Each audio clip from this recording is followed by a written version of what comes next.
This is Guardian Radio, your station for up-to-the-minute news, intelligent, interactive, and engaging conversation. 96.9 FM. The views and opinions of the hosts and guests are their own and do not necessarily reflect the position of the management and staff of Guardian Network.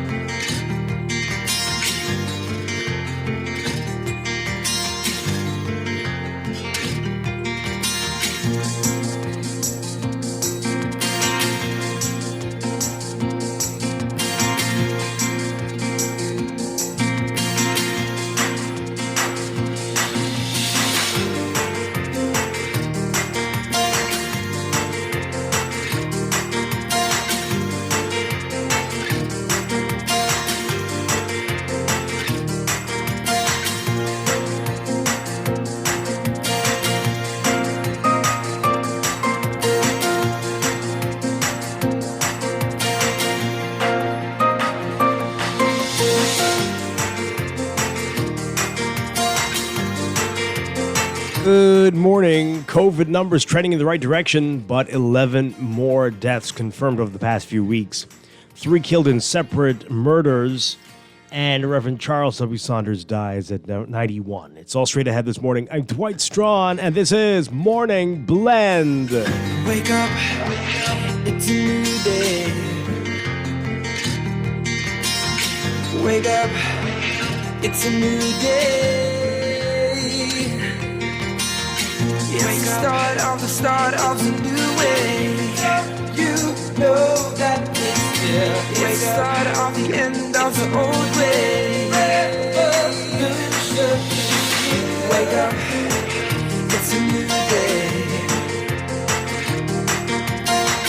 Wake up, it's a new day.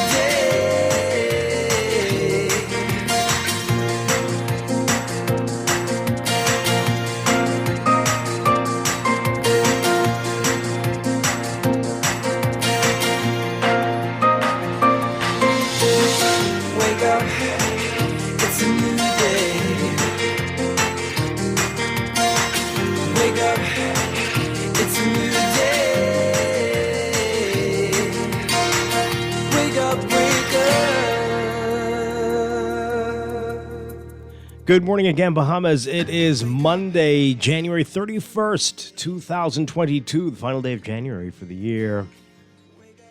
This is Morning Blend on Guardian Radio 96.9. Again, I'm Dwight Strachan. In a moment, Pamela Musgrove will be joining us. Also this morning, we've got a full show for you. Today, January 31st, is International Day for the Elimination of Violence Against Men and Boys, an issue that is overshadowed by many other forms of violence. We're going to talk about that today and what you can do in the fight to eliminate this. Also today, we're talking with Life for Key Foundation about their scholarships. And later in Morning Blend Business, we're talking about the business of fitness and the innovative programs by one fitness trainer, Bodies by Clark. We'll be talking with him this morning. A lot to get to on this Monday morning, but first it's time for the overnight, the latest breaking news from while we're sleeping, and the top national and international headlines this morning.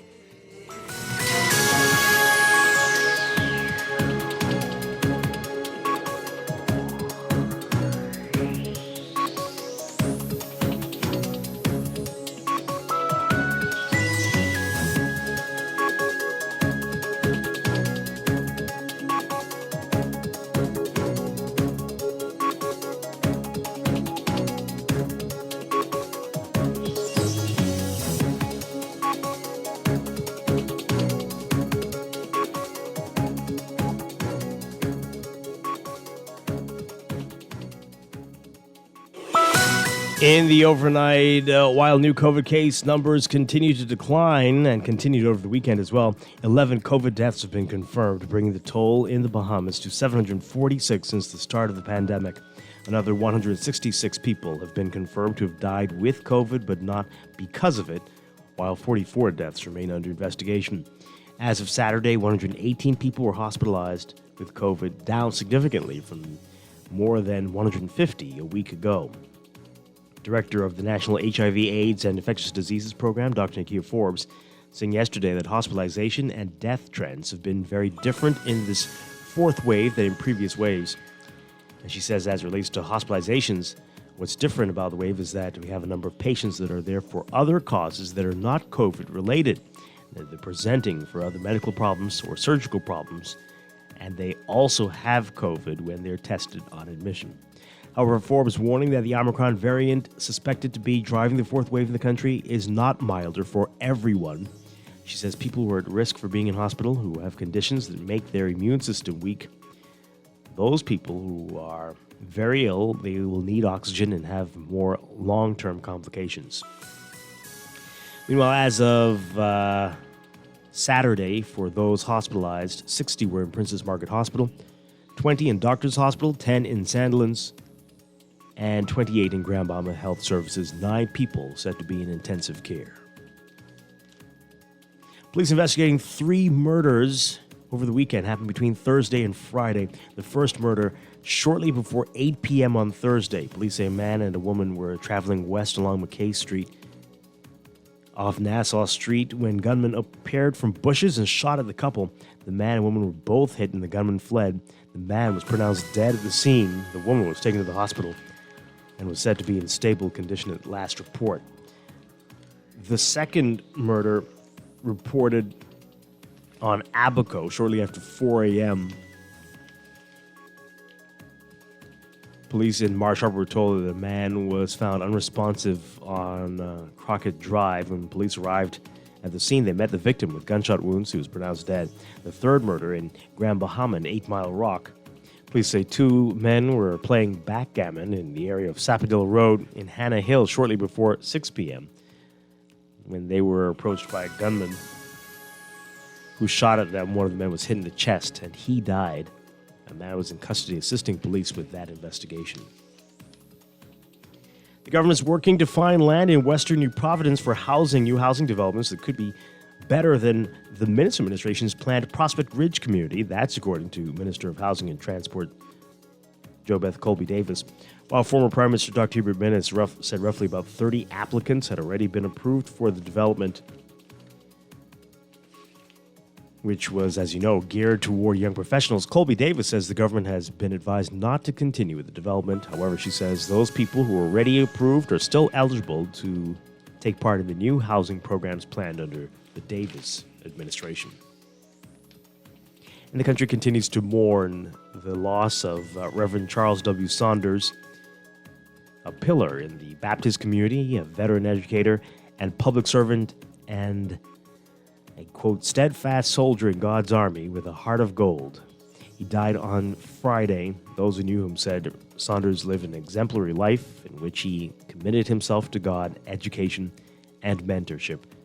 Reverend Charles W. Saunders, dead at 91. Overseas, the U.S. Security Council scheduled to meet today for the first time on Russia's troop building and threatening actions against Ukraine at the request of the United States, and all key players are expected to square off in public over the possibility of a Russian invasion with its global impact. U.S. Ambassador Linda Thomas Greenfield said Russia's actions pose a, quote, clear threat to international peace and security and the UN Charter. Council members must squarely examine the facts and consider what's at stake for Ukraine, for Russia, for Europe, and for the core obligations and principles of the international order should Russia further invade Ukraine. That's what she said in announcing the meeting on Thursday. Russia's Deputy UN Ambassador Dmitry Polyansky responding angrily in a tweet saying, quote, I can't recall another occasion when a Security Council member proposed to discuss its own baseless allegations and assumptions as a threat to international order from someone else. Hopefully, fellow UNSC members will not support this clear PR stunt, shameful for the reputation of UN Security Council. Polanski's reaction indicating that Russia may start the meeting asking for a procedural vote on whether it should go ahead. To block the meeting, Russia would need support from 9 of the 15 members.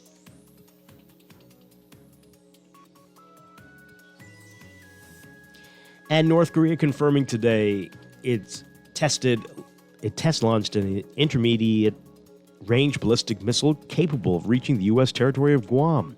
The North's most significant weapon launch in years, as Washington plans steps to show its commitment to its Asian allies.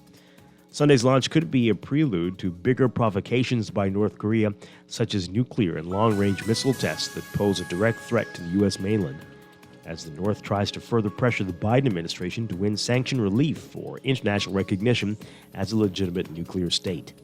The official Korean Central News Agency said the purpose of the test was verifying the overall accuracy of the Hwasong-12 missile that is being deployed in its military. North Korea said the missile was launched toward waters off its east coast on a high angle to prevent flying over other countries. It gave no other details. According to South Korean and Japanese assessments, the missiles flew about 497 miles and reached a maximum altitude of 1,242 miles before landing in waters between the Korean peninsula and Japan.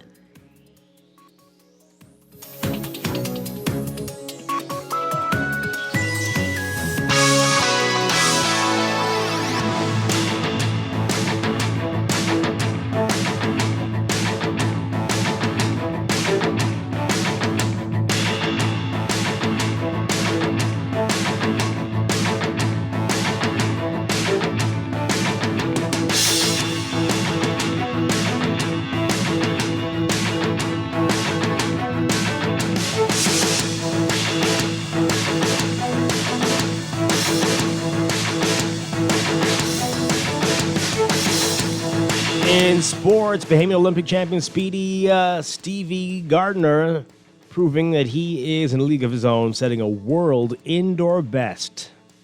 Gardiner, who had just run a new national record in the 300 meters indoors 2 weeks prior, took it a step further on Friday, setting a new world indoor best in that event when he ran a blistering 31.56 seconds at the South Carolina Invitational in Columbia. Gardiner obliterated the previous record of 31.87 seconds set by Noah Lyles back in 2017. It was another national record and a North American, Central American, and Caribbean Athletic Association indoor area record. After the race, the Abaco native posted his thoughts on Instagram. He said, quote, "Conquered a world record, world best today at 300 meters. I'm in awe and I'm proud of the strides I'm making this season. So much more to come in the next few months." You can read more about Steven Gardiner in today's Guardian Sports section. The Bahamas Lawn Tennis Association's annual general meeting and election of officers set to take place this past Saturday, but it didn't happen as an injunction was granted on Friday afternoon in the Supreme Court, forcing the event to be delayed. A new date for the AGM is not yet set as the matter is before the courts.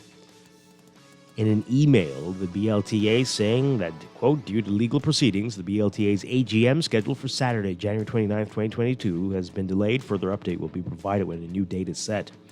BLTA President Perry Newton, who is seeking a second term, called the situation an unfortunate one and hopes the matter is resolved soon.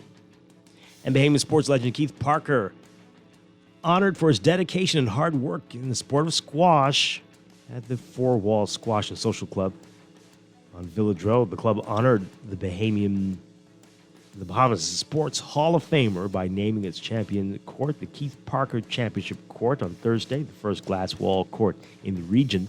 Parker also received lifetime membership for the Four Wall Squash Club. It's the same location where he played a role in forming the squash club. From the NFL, we know who's going to be in the Super Bowl. 2 years ago, the Cincinnati Bengals were the NFL's worst team. Now they are going to be playing against the Los Angeles Rams and in the Rams' home stadium. Matching the biggest comeback in an AFC Championship game, the Bengals rallied from an 18-point hole to stun Kansas City 27-24 in overtime Sunday for their first trip to the big game since 1988. The team that won only 2 games in 2019, earning them the top overall draft pick when they used it on quarterback Joe Burrow, pretty much dominated the Chiefs after the first quarter. Then the Rams overcame a 10-point second-half deficit and took the NFC crown with a 20-17 victory over San Francisco, when Matt Gay made a 30-yard field goal with 1:46 remaining. Los Angeles had lost 6 consecutive times to the 49ers, but the visitors couldn't slow All-Pro receiver Cooper Kupp Kupp finished with 11 catches for 142 yards and 2 touchdowns. So it's on to LA for the Super Bowl, February 13th. That's sports, and that's the overnight. Time for your first look at weather.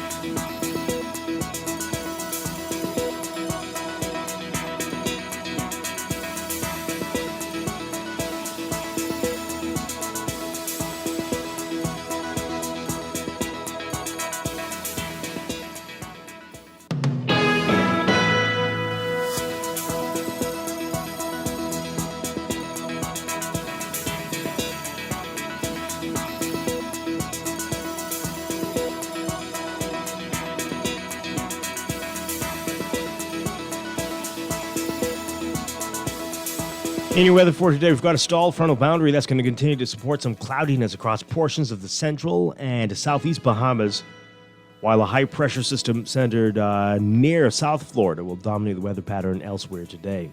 We've got some special warnings. Small craft operators and beachgoers should exercise caution due to moderate north to northeasterly swells and rip currents at north and east coast beaches.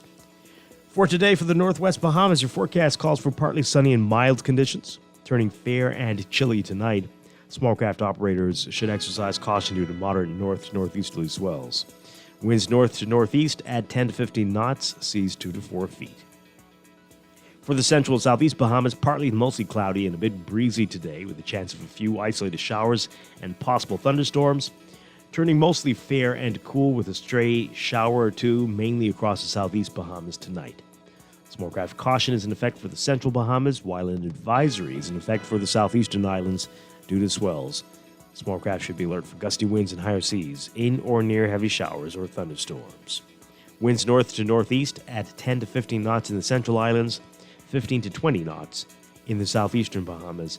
Seas 2 to 4 feet but up to 7 feet along Atlantic exposures in the central Bahamas, and 4 to 7 feet up to 8 feet along Atlantic exposures in the southeast Bahamas. Currently in Nassau, we are at about 61 degrees under partly cloudy skies. We'll look for highs getting up to around 73 Fahrenheit, 23 Celsius today, getting down to about 63 Fahrenheit, 17 Celsius as we gradually begin to warm up, beginning today. That's your first look at weather this morning. We'll have an extended outlook coming up after traffic in just a bit.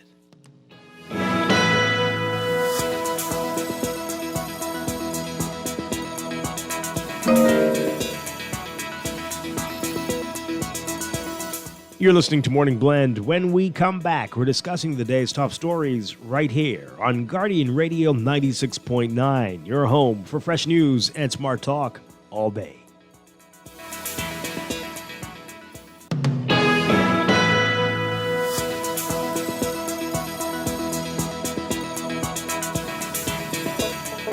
Tired of banks forcing you to use technology to bank the way they want you to? Your convenience is important. So no matter what your banking needs, Commonwealth Bank's friendly staff are always available in branch for that personal one-on-one service. But when you choose technology, our online and mobile banking app offers you state-of-the-art functionality. The choice is yours. Commonwealth Bank. Bank the way you want. Technology serves to make our lives better, so why not your business too? At Custom Computers, we've been maintaining our knowledge and relationships with top tech companies since 1987 and carry only the most trusted brands like Apple, Microsoft, HP, and more. No company has helped more businesses build reliable IT systems than Custom Computers. You name it, we've done it. Call 396-1101 to talk to any of our business experts. Find trust in your tech. Count on Custom Computers.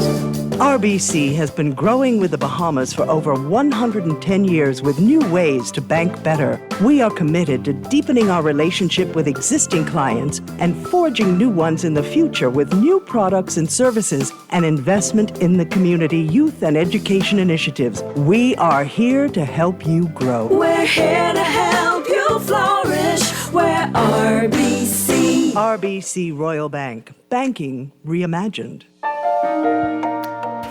This is Guardian Radio 96.9 FM. Fresh news, smart talk, all day. Wake up, it's a new day. Wake up, it's a new day. It's the start of a new way. You know that it's still. It's the start of the end of the old way. Wake up, it's a new day. Wake up, it's a new day.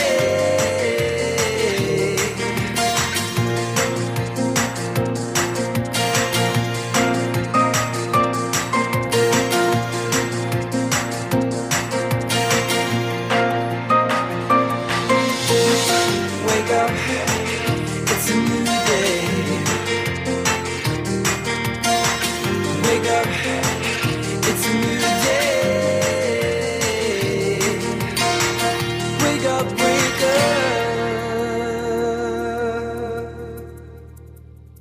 Welcome back to Morning Blend here on Guardian Radio 96.9. We are streaming live on GuardianTalkRadio.com and on the Guardian Radio app for smart devices. We're also on your televisions on Cable Bahamas Channel 969 and BTC Flow Channel 612. You can tweet us at MorningBlend969 or Facebook.com/MorningBlend969. Text us 422-4796 on the Guardian Radio text line, powered by BTC, 422-4796. Standard text rate supply. Once again, I'm Dwight Strachan. In a moment, Pamela Musgrove will be joining us, and we'll give you the phone numbers for you to call in as well. Coming up this morning, we've got a full show for you. We are going to be talking about International Day for the Elimination of Violence Against Men and Boys. That is today, January 31st. And as we said earlier, it's an issue that gets overshadowed by other forms of violence. That people might be saying, I'm sure many would agree that this might be the root cause for some of the other forms of violence we see. But we'll get into all that this morning and what some of the objectives of the day are in just a bit. Later in the show, we're talking with Life for Key Foundation about their scholarships. It's that time of year. And later in Morning Blend Business, we are talking about fitness, the business of fitness, and some very innovative programs by one trainer, Bodies by Clark. We'll be talking with Demetrius Clark this morning. That's all straight ahead. But right now, it's time to get into what's in the news.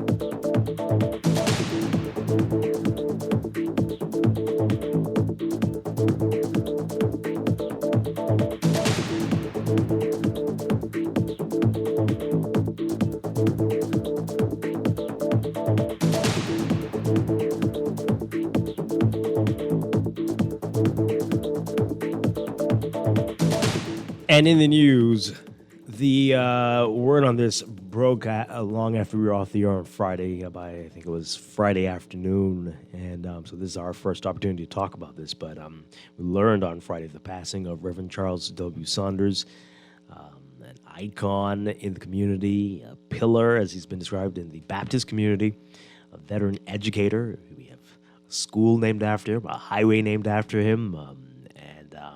He passed away at the age of 91, and the tributes continue to pour in. And I know many of you didn't get a chance or haven't had a chance yet to say anything, but so this is your opportunity to call in and let's talk about this great man. 323-6232, 325-4316, 325-4259. Tweet us, Facebook us, text us, 422-4796. So many great stories about Charles Saunders. But in today's NASA Guardian, there's a great story in here by Travis Cartwright Carroll. Those who knew him, according to the article, said Saunders lived an exemplary life in which he committed himself to God, education, and mentorship. Saunders was born in 1930 in Moss Town, Exuma. He was the first person from Exuma to pass the entrance exam for government high school, a according to a biography of him published by the Bahamas Baptist Union. He was among the first students to attend the Bahamas Teachers College in 1950. He continued his studies at University of Southampton and Oxford University in the United Kingdom.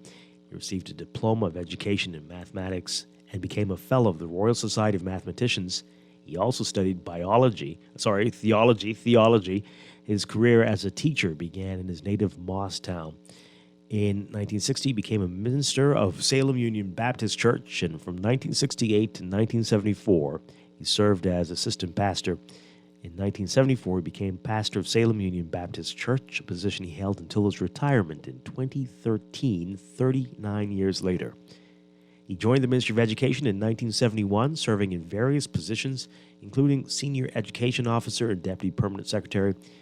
He also served as the officer in education in charge of the responsibility of establishing the College of the Bahamas, and retired from the government in 1977.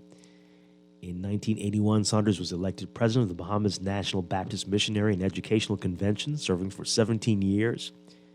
During his time, he served as principal of Jordan Prince William High School from 1978 to 2001. He also helped to organize the Bahamas Baptist Community College, which was later named in his honor. During his retirement from Salem Union Baptist in 2013, Bishop Neil Ellis reflected on Saunders' legacy, saying, quote, "In every generation, God raises up a man with a specific purpose for a specific people, gives him a specific assignment for a specific season.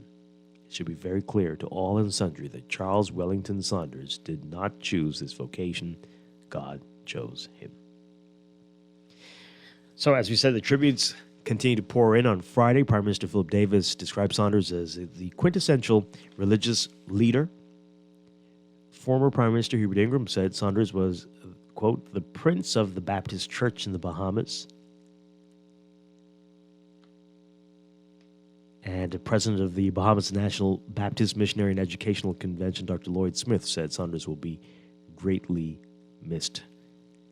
Christian Council President Bishop Delton Fernandez said Saunders was one of the most fearless and steadfast soldiers in God's army. And Charles W. Saunders, survived by his widow, Victoria, their daughter, Cipriana, sons Byron and Emmett, and grandchildren, Victoria and Jason. And our condolences to the family and to the Baptist community and to everybody in the country on the passing of Reverend Charles W. Saunders, dead at the age of 91. So as we said, you can call us, text us, 422-4796, tweet us, Facebook us, and let us know what you're thinking about that. All right, elsewhere in the news, the headline in the National Guardian, COVID trending in right direction, but 11 more deaths confirmed. Our Rachel Scott writing about this. While new COVID case numbers continue to decline, 11 COVID deaths were confirmed, bringing the toll in the Bahamas to 746 since the start of the pandemic. Another 166 people have been confirmed to have died with COVID, but not because of it, while 44 deaths remain under investigation. As of Saturday, 118 people were hospitalized with COVID-19, down significantly from more than 150 a week ago. Director of the National HIV/AIDS and Infectious Disease Program, Dr. Nakia Forbes, saying yesterday that hospitalization and death trends have been very different in this fourth wave than in previous ones. She said, quote, "As it relates to hospitalizations, what's different about this wave is that we have a number of patients that are there for other causes that are not COVID-related. They're presenting for other medical problems or surgical problems, and they also have COVID when they are tested on admission. And we're having fewer deaths in this wave. However, Forbes is warning that the Omicron variant suspected to be driving the fourth wave in the country is not milder for everyone. She said, quote, "People who are at risk for being in hospital, who have conditions that make their immune system weak. There are persons who are presenting who are very ill, need oxygen, and can have long-term complications." Now, of the people hospitalized on Saturday, 60 in PMH, 20 in Doctors Hospital, 10 in Sandlands, 28 in Grand Bahama Health Services, 9 people said to be in intensive care. Over the weekend, 136 new cases were recorded in the country, 103 on New Providence, 11 on Grand Bahama, 6 on Abaco, 6 on Exuma, 5 on Eleuthera, 3 on Andros, 1 on Long Island, and 1 with its location pending. So that is encouraging, but again, the number of deaths, and these are all in January, and ranging in age. I think the youngest I saw was in their 40s. And so that's concerning, but in the last few weeks, definitely the numbers going in the right direction. So let's get your views on that, folks. And what do you think that is going to mean to the Bahamian people? Driving around on the weekend, I saw a lot of folks congregating, setting up for parties, even in the cold. I guess that's a good time to party, eh? Saturday night, looks like there were some big events. And I saw people huddled together talking. I mean, maybe because it was cold again, but it's COVID time. Should you be that close? What do you make of it? And the Super Bowl is coming up. Everyone's looking forward to that. Not exactly who people predicted were going to be in it, the Rams and the Bengals. But hey,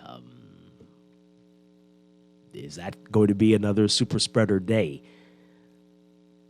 Are we hearing people talk about vaccinations much anymore and boosters? Where are we? Are people just totally tired, fatigued over that? What are we likely to see in a couple of weeks? Or is this the end of the fourth wave already? Let's get your views on it. Give us a call. 323-6232, 325-4316, 325-4259. Tweet us, Facebook us, text us, 422-4796. Pamela Musgrove is joining us now. Good morning, Pamela Musgrove. Great to have you with us. Good morning, Dwight. Good morning, Bahamas. Good to be here. Hope you had a great weekend. I did. Stayed warm. Yes, it was lovely. Very nice. Wish it could go on for a little bit longer. Mind you, I don't like to be cold. Yeah. But I love the weather. Yeah. Because you could just dress for the weather. Yeah. You know, It's layer a up. refreshing change. I love it. I need was a saying break. I wish we had at least about 2 months out of the winter season like that. Yeah, well, that'd be great. That would be awesome. I mean, 3 would be even amazing. Well, But yeah, 2, yeah, that's not asking for much, right?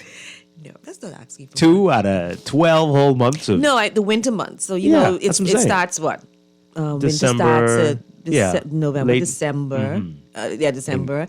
And it ends in March. Yeah. So from right before Christmas till Yeah. the end of February, Just March. that's all that's I mean, for. what's so difficult about Yeah, that? yeah, I love it. Yeah. I loved it. So Don't hold your is breath, that it? Is that it? Is it? Well, Are I we don't know. going We've back been getting quite a lot of cold to fronts. the 70s, 80s. This morning was Don't bet on it. like 60.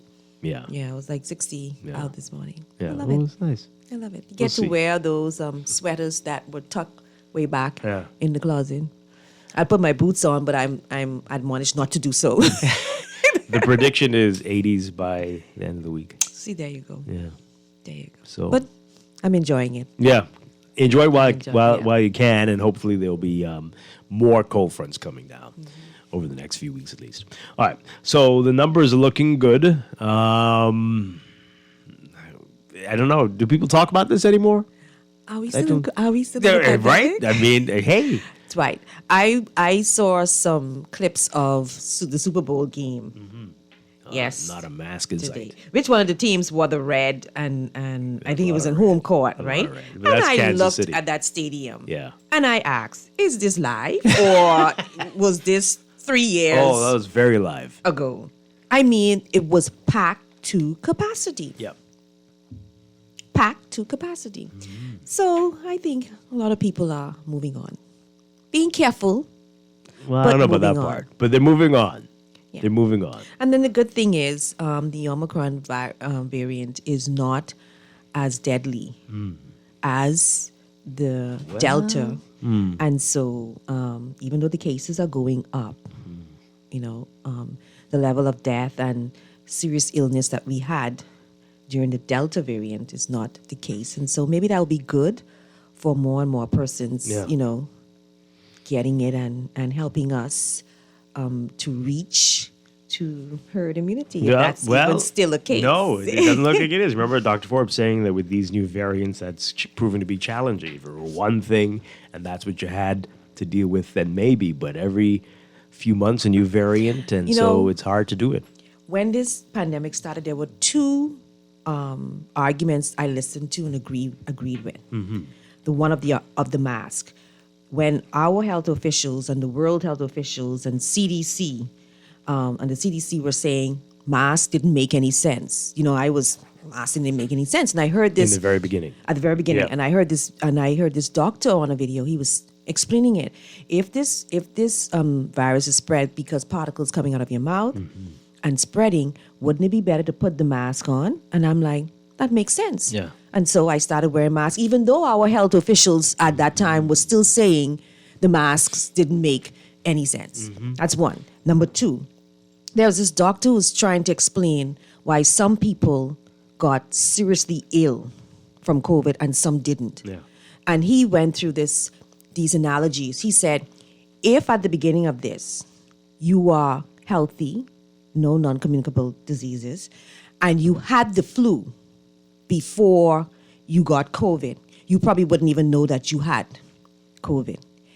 He said, if you were healthy, but you didn't have the flu and you got COVID, you may have some symptoms. If you had non-communicable diseases and you had the flu and you got COVID, you may be ill, but it may not be as deadly. And if you had non-communicable diseases and you didn't have the flu, then this COVID may be deadly for you, right? Now, I just look at it in a reasonable way and I said, that makes sense. Yeah. So to me, having some kind of flu or whatever, I think it's good in dealing with this virus. Yeah. And I think, that's the way I look at it. Because they said over 80% of the persons who had COVID never even knew they had it. Right. Yeah. We just dealing with this, 1 to 3% of the persons who have symptoms, and some even eventually die. So I think we are moving in the right direction. I think it's going to be here for a little while, but I think we're headed in the right direction. And I think we have to be prepared, because when the world decides that they're done, then we're going to have to jump on the wagon by and say, well, we all are done. So we may as well try to learn to live with it, still being careful, but try to learn to live with the virus. Let's hope that if there are other variants, that they are more like Omicron and even weaker, and to the point where they're so weak, we don't even notice, right? Let's hope that's how it goes from here on. Let's get your views on it, folks. Good morning, caller. You're on Morning Blend. Caller, good morning. You're on the air. Are you there? Let's take the other one. Good morning, caller. You're on the air. Hey, Dwight, how you doing? Doing well. How you doing? Good morning. I'm good, thanks. Yeah, Dwight, Reverend Saunders was a good man. I knew him from back in Princeville there, so, he lived his time, so he was a good man, so sympathy goes to him still. But Dwight. Yes, sir. Remember what I was telling you a long time ago? All the football stadiums are open, and the basketball and all the sports arena are open, right? Uh-huh. No, remember, right, see, listen to me. Just what you call a government who have vision, I mean, let's be careful. Like I was saying a long time, this COVID-19, all you do, like you say in boxing, is protect yourself at all costs, But guess what happened now? Right. If this was the last government, we would have been stagnated, locked down, economy closed down. So guess what? Talk to Michael Dowell. I mean, can you say that, though? Are you? How can you say that? Come on, Dwight. We don't know that. You go up to the show and record. I was saying a long time, when the government changed, the right thing to do, open the economy, everybody get vaccinated. If they don't want to, just wear their mask. And guess what happened now? Remember when Dr. Dowell opened the economy and the naysayers were saying all kind of rubbish? Well, the numbers skyrocketed. It happened. Listen to me, Dwight. Remember I was trying to tell you, in Florida, right next door, even though the governor, Ron DeSantos, is garbage, but he had it right, The economy have to open, let it play out, and guess what happened now? Just protect yourself. So Dr. Dowell, Mr. Philip Brave Davis, and the PLB government. The only thing I'm saying is that you don't know that wasn't going to happen if the other folks had been in. This state of emergency was set to end in November, and they might have done the same thing. Right, let me get you right. No disrespect, right? Dr. Minnis, the reason why fully I blame him, he had a bunch of cowards wrong him. One man ain't greater than 15 men. The bottom line, the AFLM government was using this COVID-19 to campaign and play games. That's all it was, Nothing less, nothing more. Oh. But thank God, Dr. Dowell let the healthcare professional do their job. And guess what happened, right? To God be the glory, great things he has done. be overcoming this, okay? All right, right? Okay. All right. All Thank right. you very much. Appreciate All it. Didn't think that was going to get political, but okay. But there you go. Well, I should know better. Everything You would, should. right? You What should. after all this time? You What is wrong should. with me? What is wrong with you, Dwight? What is wrong with you? Foolish Dwight.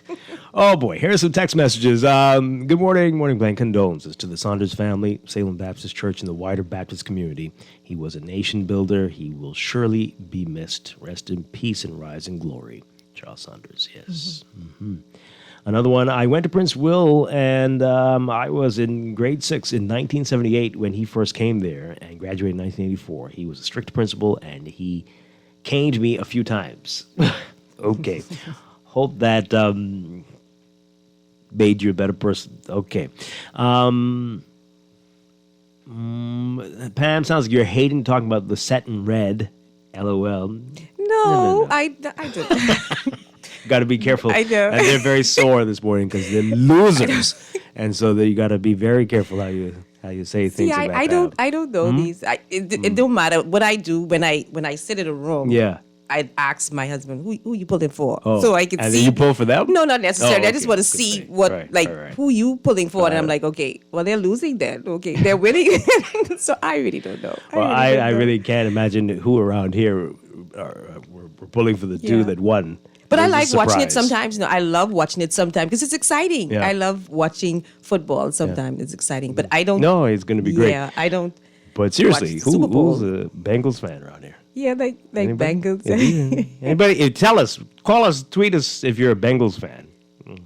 I can imagine some people now are. But don't you Rams attach fans. yourself to a team? Like, if your team didn't make it, then Just you would pick have a somebody. favorite Yeah, maybe. going into Yeah. Super Bowl. Sure. Yeah.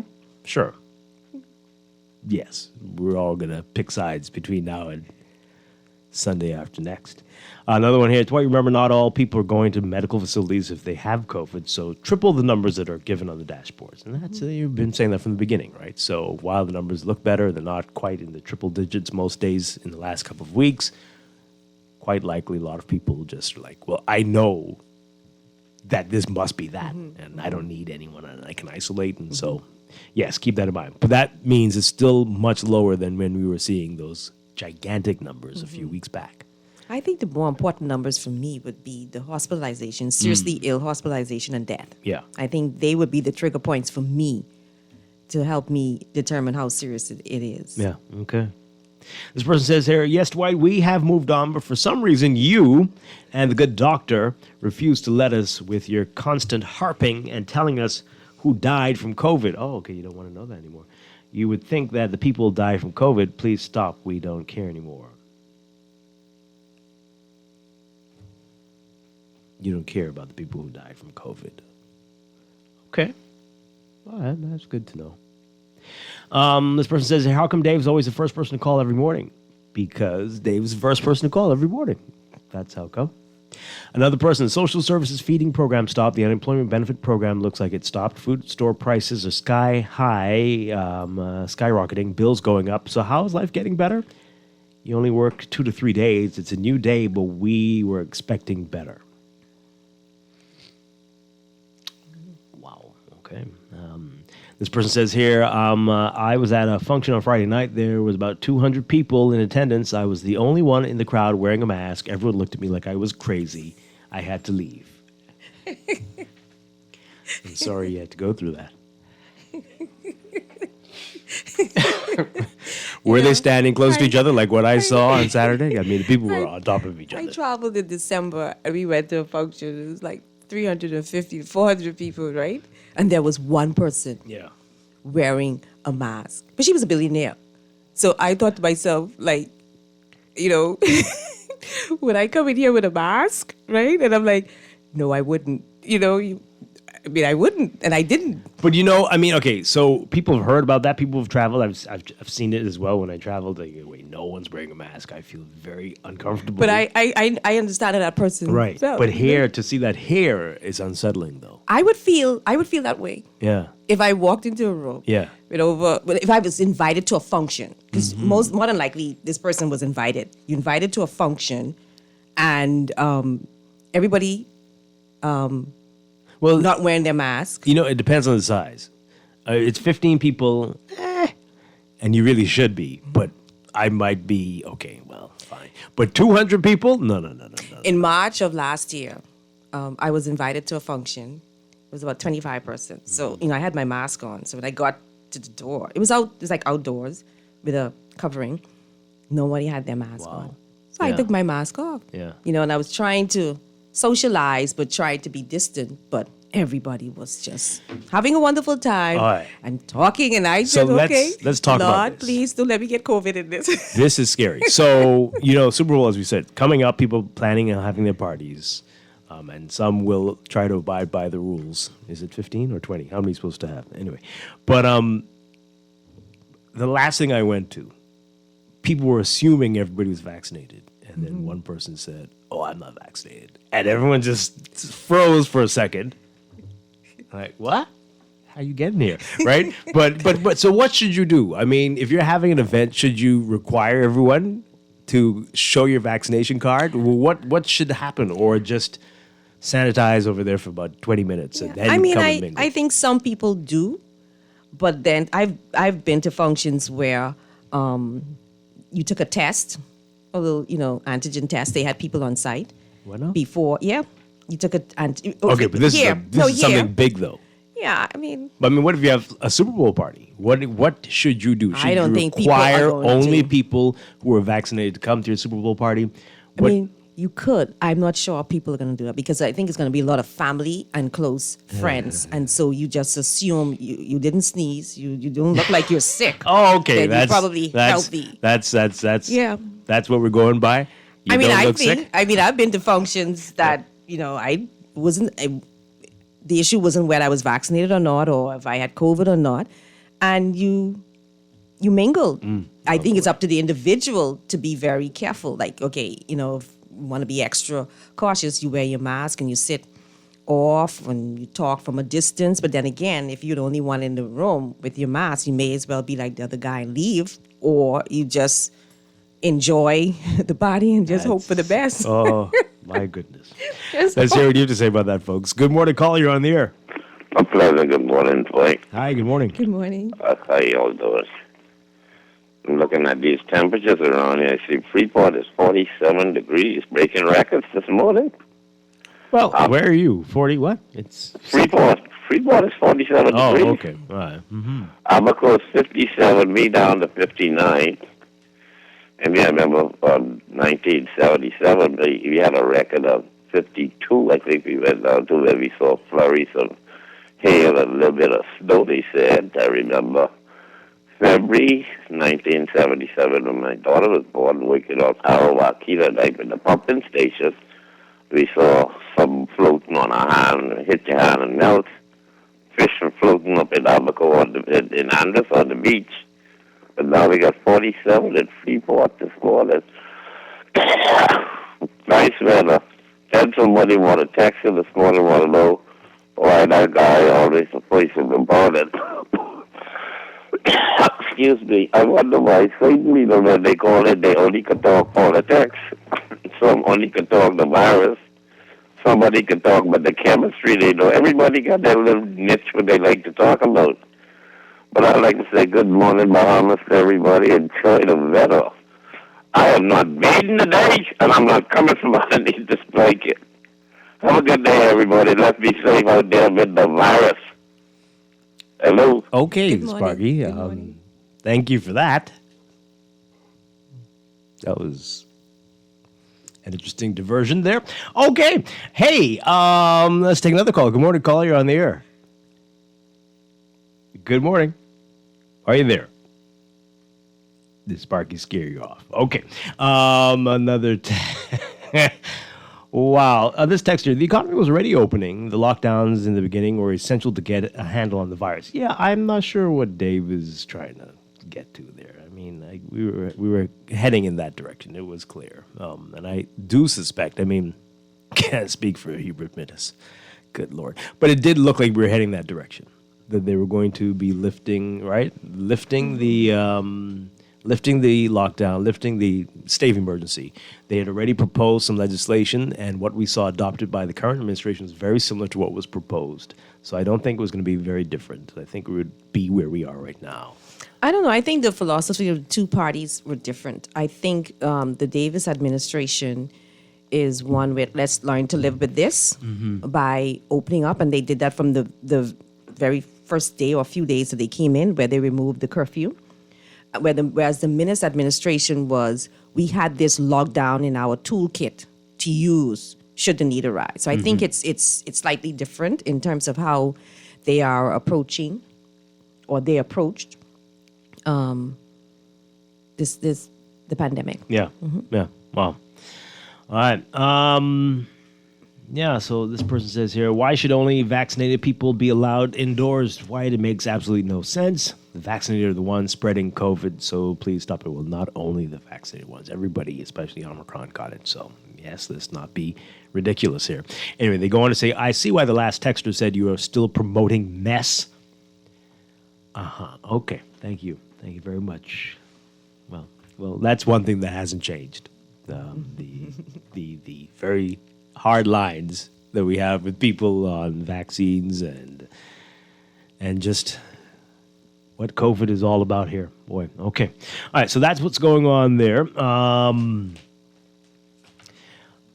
This was disturbing, what happened over the weekend. 3 killed in separate murders between Thursday and Saturday. One here in Nassau, one in Abaco, one in Grand Bahama.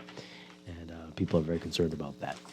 Then there's this story that we heard about over the weekend that when you listen to this, you will be just very concerned about how things are going in our judicial system, everything from the police to the courts, just a lot of big, giant gaps. And this won't make you sleep well at night. Take a listen to this report from our Jared Higgs. News tonight, an accused murderer is still on the run more than a year after skipping bail. Interpol is reportedly trying to track him, but the family of the woman he's accused of killing feels like the justice system has failed him. It is very discouraging. As a matter of fact, you can't even make them do it. You have to go out and do their job. Because how is it that I have all of this information and you don't even know that he's missing? Owen Roll has been trying to sound the alarm on Kenrick Hanna's whereabouts for nearly 18 months.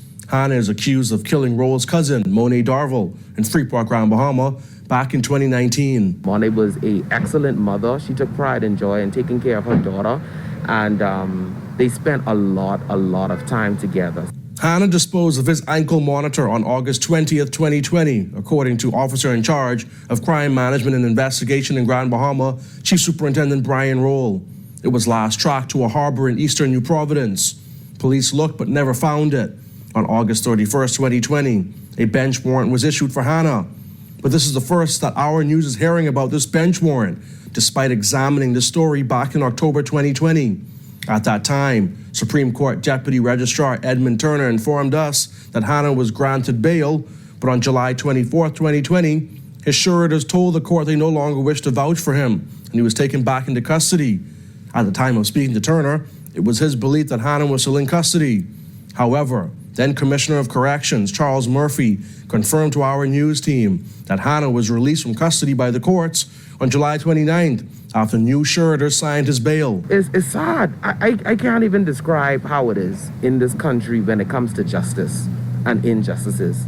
It is really, really discouraging and disheartening. This situation reveals a glaring inefficiency in the criminal justice system. While it is clear that some officers, mainly those in Grand Bahama, were aware of Hanna's breach of bail and were trying to draw attention to it, there was a lack of cohesion between the different entities responsible for tracking him down. The Supreme Court Deputy Registrar wasn't aware that Hanna was back out on bail, even though a bench warrant was issued for him. Police were apparently also unaware of the bench warrant up until now. That warrant gives them the authority to release a wanted flyer for him, something Darville's family hopes police in New Providence will now do. Grand Bahama police put out a wanted flyer for Hanna back in October 2020 anyway, but there was no word from police in New Providence where Hanna was residing and where his bail was breached. Interpol was also informed, but Hannah was put on the blue notice list, which is to collect additional information about a person's identity, location, or activities in relation to a crime. With a bench warrant, Hannah can be placed on Interpol's red notice, which is to seek the location and arrest of wanted persons wanted for prosecution or to serve a sentence. More answers may be trickling in now, but there's little comfort to Darville's grieving family. You don't even know he's on the run. He has an ankle monitor. When did it stop? You know, and then not only that, there's the ankle monitor, and then there is the signing in at the police station, I think 2 or 3 times a week. When was the last time he signed in? You know, so all of this, y'all have these protocols in place so that no one can escape, but yet you have a young man who cannot be found who had an ankle monitor. Darville left behind a daughter who is 11 now.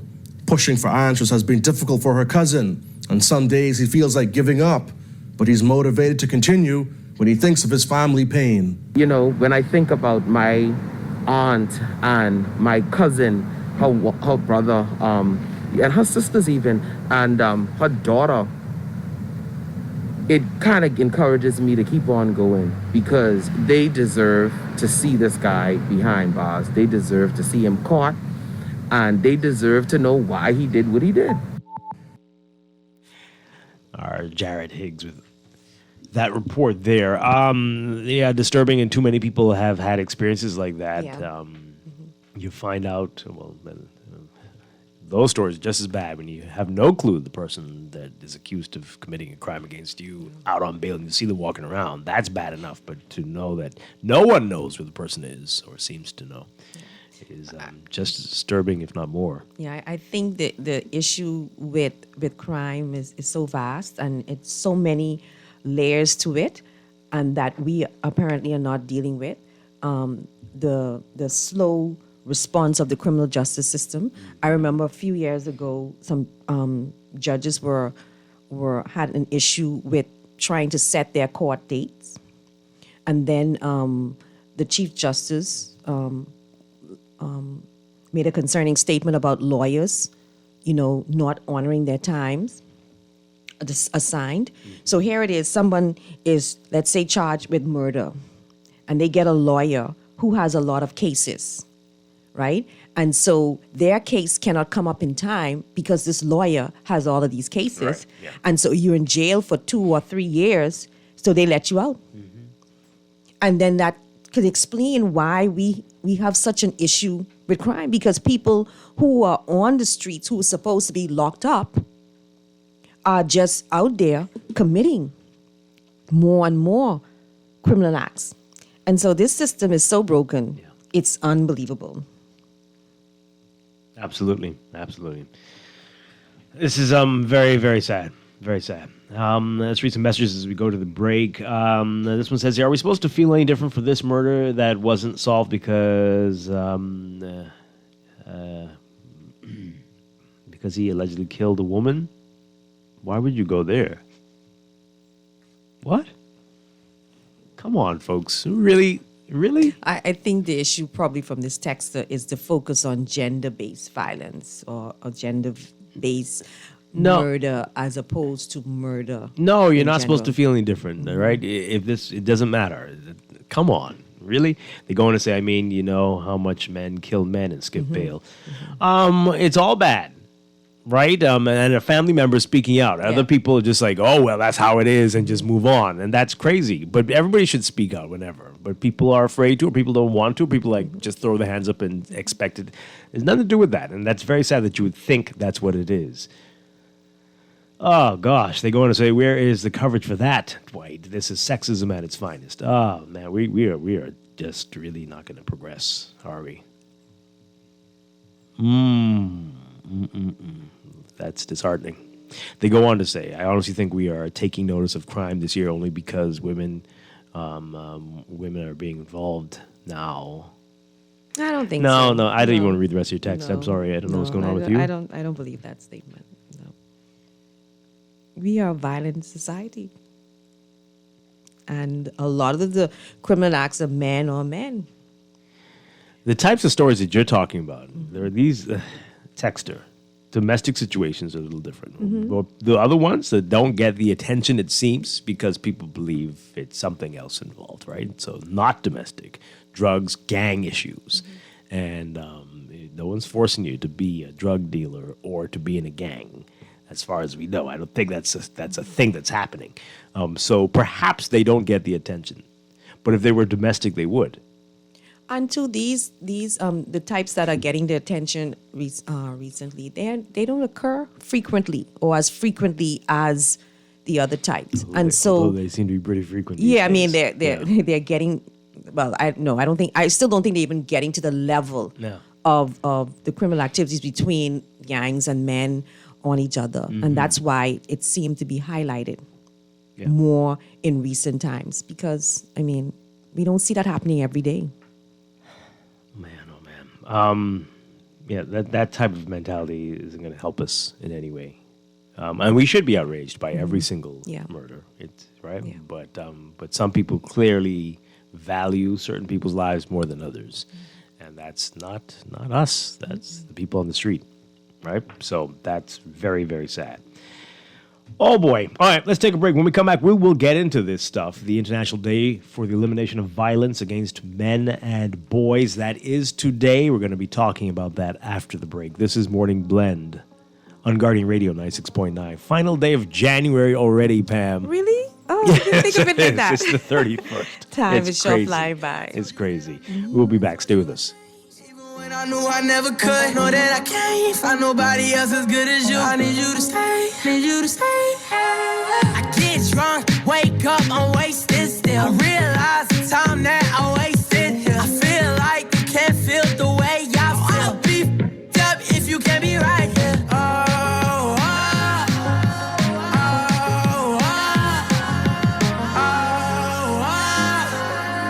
I'll be f***ed up if you can't be right here. I told you that I never would. I told you I changed, even when I knew I never could. Know that I can't find nobody else as good as you. I need you to stay, need you to stay. I do the same thing. I told you that I never would. I told you I changed, even when I knew I never could. Know that I can't find nobody else as good as you. I need you to stay, need you to stay. This is Guardian Radio 96.9 FM, Nassau, Bahamas. Coronavirus update. I'm Rita Foley with an AP News Minute. New York City is offering free same-day delivery of COVID antiviral pills to eligible residents. The AP's Julie Walker has this. The pills require a positive COVID test, a doctor's prescription, and are in limited supply. But Mayor Eric Adams says we're going to do it with the magic New York word. We're going to do it for free. Dr. Ted Long, the director of NYC Test and Trace, said and now can deliver these pills to residents for free. I've been aching for the day where I can give my patients a pill to save their lives. I can't tell you how emotional I get thinking about how far we've come with COVID. Pfizer's Paxlovid and Merck's Molnupiravir are the only at-home antiviral COVID pills that have received FDA authorization. British Prime Minister Boris Johnson has received a report from an investigation into lockdown-breaching government parties. His office is promising it will be published swiftly. I'm Rita Foley.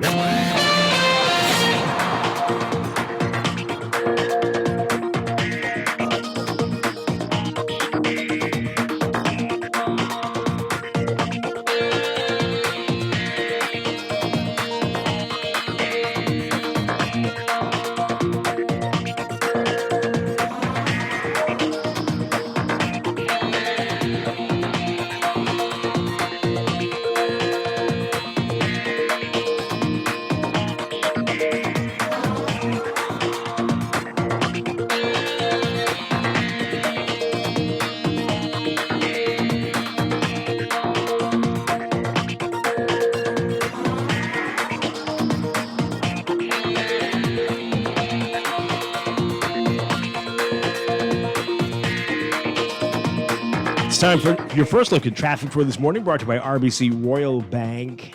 And just letting you know that there's some roadworks going on in New Providence this morning, or expected to begin today. The roadworks for Oxford Avenue. That's scheduled to begin today through Friday, the 4th of February, mainly between 9:30 and 2:30 p.m.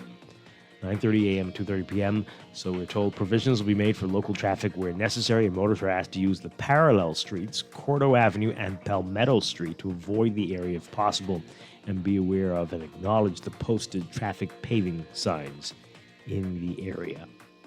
Again, that's Oxford Avenue, beginning today. In your real-time traffic at this hour, we're seeing heavy traffic on Mile Butler Highway from Fire Trail all the way up to Tonique-Williams-Darling Highway. That's from well south of Fire Trail, and the traffic's backed up on well south of the roundabout with Fire Trail. Traffic backed up on Fire Trail as well, eastbound to the roundabout before you get northbound on Mile Butler Highway. Glaston Road also busy for you. Just north of Fire Trail, you see that heavy traffic in the northbound lane up to the roundabout with John F. Kennedy Drive. Then there's Carmichael eastbound to Blue Hill Road, heavy traffic there. And pockets along Blue Hill Road seeing some heavy traffic, including near St. Vincent and Carmichael, and then north of Soldier Road as you get over that hill heading toward Independence Drive. Elsewhere, just some building traffic at some of the major intersections, and Soldier Road and Windsor Place will be seeing some heavy traffic there. And then Soldier and Robinson Road at the intersection, and Old Trail and Robinson, especially west of Old Trail, heading towards the intersection with East West Highway. That's what we're seeing so far. We'll have another real-time report for you after the 8 o'clock news. That's your Morning Blend Traffic Alert, brought to you by RBC Royal Bank, banking reimagined.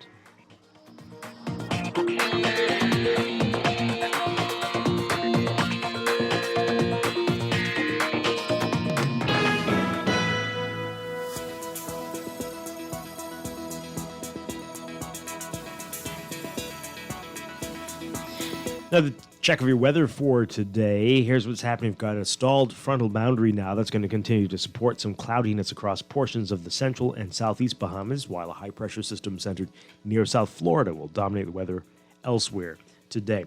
For today, for the northwest Bahamas, your forecast calls for partly sunny and mild conditions, turning fair and chilly tonight.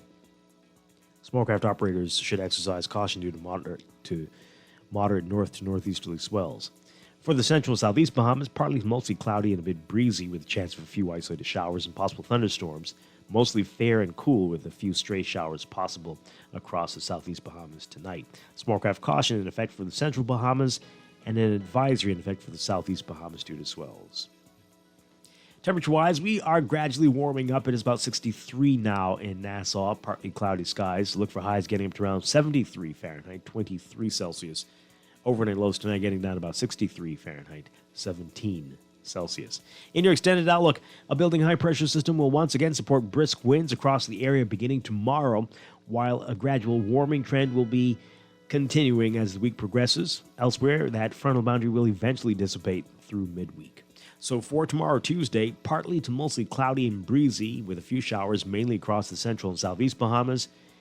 Wednesday, variable cloudiness, breezy to windy and warm with a few scattered showers and the chance of isolated thunderstorms mainly across the central and southeast Bahamas. As you said, we're going to gradually be warming up.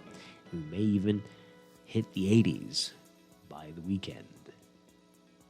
That's your Morning Blend weather check. We'll be back with more Morning Blend after these messages here on Guardian Radio 96.9.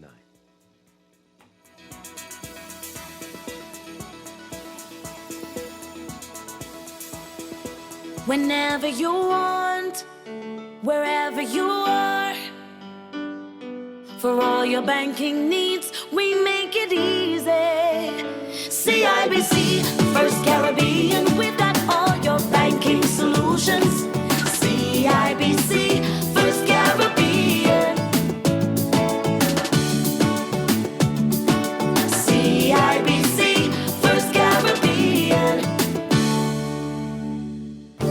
RBC has been growing with the Bahamas for over 110 years with new ways to bank better. We are committed to deepening our relationship with existing clients and forging new ones in the future with new products and services and investment in the community, youth, and education initiatives. We are here to help you grow. We're here to help you flourish. We're RBC. RBC Royal Bank. Banking reimagined. Start Start the year making all the right money moves. Budgeting and saving? Yes. Investing? Check. But what if you could do more? With an RF brokerage account, you can get priority access to local investment opportunities right as they come to the market. Never miss a bond or new share offering again. Plus, you can house all your investments in one place and benefit from expert investment advice. Contact us at brokerage@rfgroup.com to start doing more today. Some conditions apply. RF, money at work. The Water and Sewage Corporation advises the public, its customers, and residents of Taylor Street, Nassau Village, that the corporation will commence improvement work on January 31st, 2022 for a period of 10 weeks. During this period, there may be interruption in water supply, road closures, and detours around the work area. Where possible, motorists are asked to avoid the area between the hours of 9 a.m. to 2 p.m. daily. The corporation apologizes for any inconvenience caused and appreciates your patience as they work to improve their level of service. Whenever you want, wherever you are, for all your banking needs, we make it easy. CIBC, First Caribbean, we've got all your banking solutions. CIBC, First Caribbean. CIBC, First Caribbean. This is Guardian Radio, 96.9 FM. Fresh news, smart talk, all day. Give me time to realize my crime. Let me love and steal.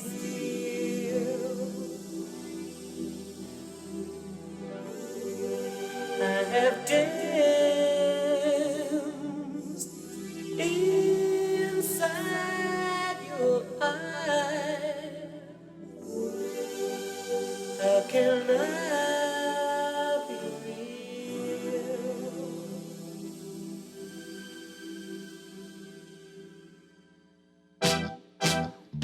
Do you really want to hurt me? Do you really want to make me cry? Precious kisses, words that burn me. Lovers never ask you why.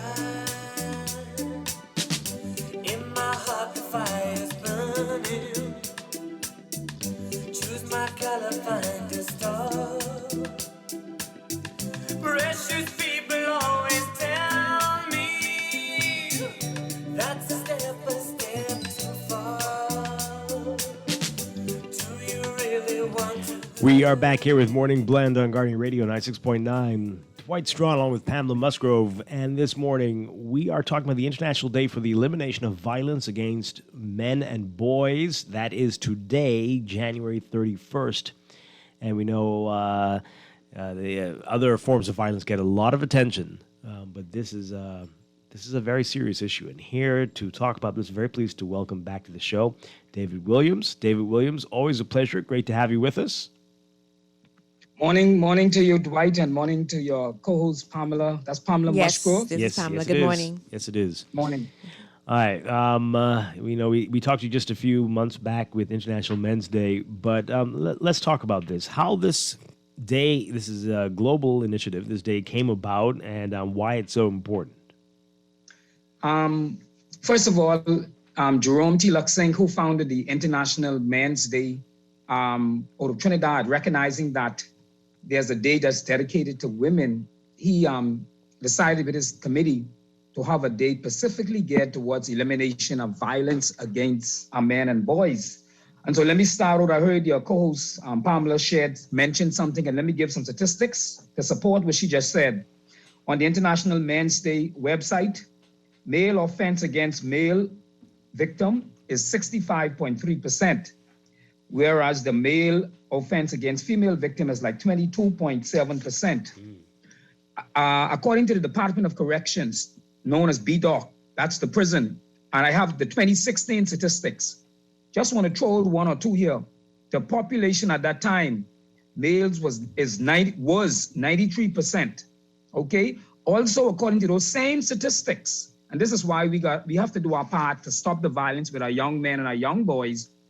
Also, the persons that were sentenced 35 years and under, 72%. What that tells me, Dwight, 7 out of 10 persons sentenced at the Department of Corrections are 35 and younger. They are young people. Let me share 1 or 2 more statistics again. According to a study done by UB and the IDB called Our Prisoners, murder, 28.6% reflected gang involvement. This is where they interviewed these persons, okay? Drugs, 20%, 20.4%, robbery, 10.2%. And let me give you the last statistics for you and your audience and your co-hosts. And this shocked me when I discovered this, Dwight. Crimes directed from prison. Crimes directed from prison. Murder, 32.0%. Robbery, 23%. And trafficking, 20.1%. Dwight, when I saw these statistics, in particular these ones here, it kind of shocked me because as you know, I've always shared, I've spent some 20 years in voluntary services into the prison. And to see that 32%, 3 out of every 10 murders that happen in this country, according to the study, I refer it again, Our Prisons is the booklet, UB and the IDB, page 107. Murder was 32.0% directed from prison. And it goes on to share other information, but I'll stop there. So what this tells me, Dwight, is a lot of work needs to be done. Now, let me say this to you and Pamela. I attended a meeting Saturday at the prison. They're getting ready to open back up. And one thing came out of it, well, a number of issues, but one thing came out of it, which to me is a start in the right direction. It's called cell block ministry. Now, I know persons will wonder why I'm talking a lot about prison ministry. Cell block ministry simply means you reach these individuals who are locked down in a cell, and the only time, in particular maximum, they come out for an hour for exercise. Now, I have been a part of that, but I've always believed that more of that needs to be done, because when I think of, for the last 2 years, we have spent, those men were locked down and women, and, you know, they were not reached. But I know someone says, Dave, well, you're talking about prison. What is the solution? What is the preventative measures? Well, here's it. As we talk about the elimination of violence against men and boys, I personally, along with Prison Fellowship and my NGO, Uplifting Men, we attack it from 3 points, 3 pillars. 1, they're spiritual. We believe that every change must take place from a spiritual perspective, right? 2, from an anger management and a conflict resolution. It is my belief that that should be on the curriculum in school. And the 3rd point is mental health. Now, yesterday, as you know, I had a show on a different station where I had 3 guests who spoke up about that. Dr. L.V. McMillan spoke about the spiritual, Dr. Eric Fox is anger management, and Dr. Sean Knowles who talk about mental health. And so persons want to know, is there something being done? I want to say to you, yes. Myself and my partner, Kendra Bow, we met with Dr. Sean Knowles last week. We're setting up a meeting to put together something in regards to mental health. Now, this is going to be, we call it a lay training or a mental or psychological first aid. When my mind go back to the young man who killed the lady the other day and other persons, in my mind, I wondered if they had a phone number when they're going through the issues that they could have called, or maybe an app so that they could remain anonymous and the person they're talking to could be anonymous. I'm saying, how do we help to eliminate the violence against our men and our boys? Yeah. I believe there's a greater need for the spiritual, the mental, and the anger management and the conflict resolution. I'll stop there. Let me ask you this, David. Okay, so we hear this all the time, right? Everyone knows this. Little boys are taught from very young, most, not all clearly, don't hit a girl, no matter what, don't hit a girl. And of course, there are many debates on whether that is the way we should raise, because girls take advantage of that, sure. But that you don't hear that message about turning the other cheek or not fighting back or retaliating if you're provoked by another boy. Are we sending mixed messages that you got to stand up and fight and continue to fight, and when you are a boy and a boy is challenging you, are we sending detrimental messages when we do that, as opposed to trying to de-escalate a situation? Don't fight him, even if he hits you first. Don't do this. walk away as much as you can.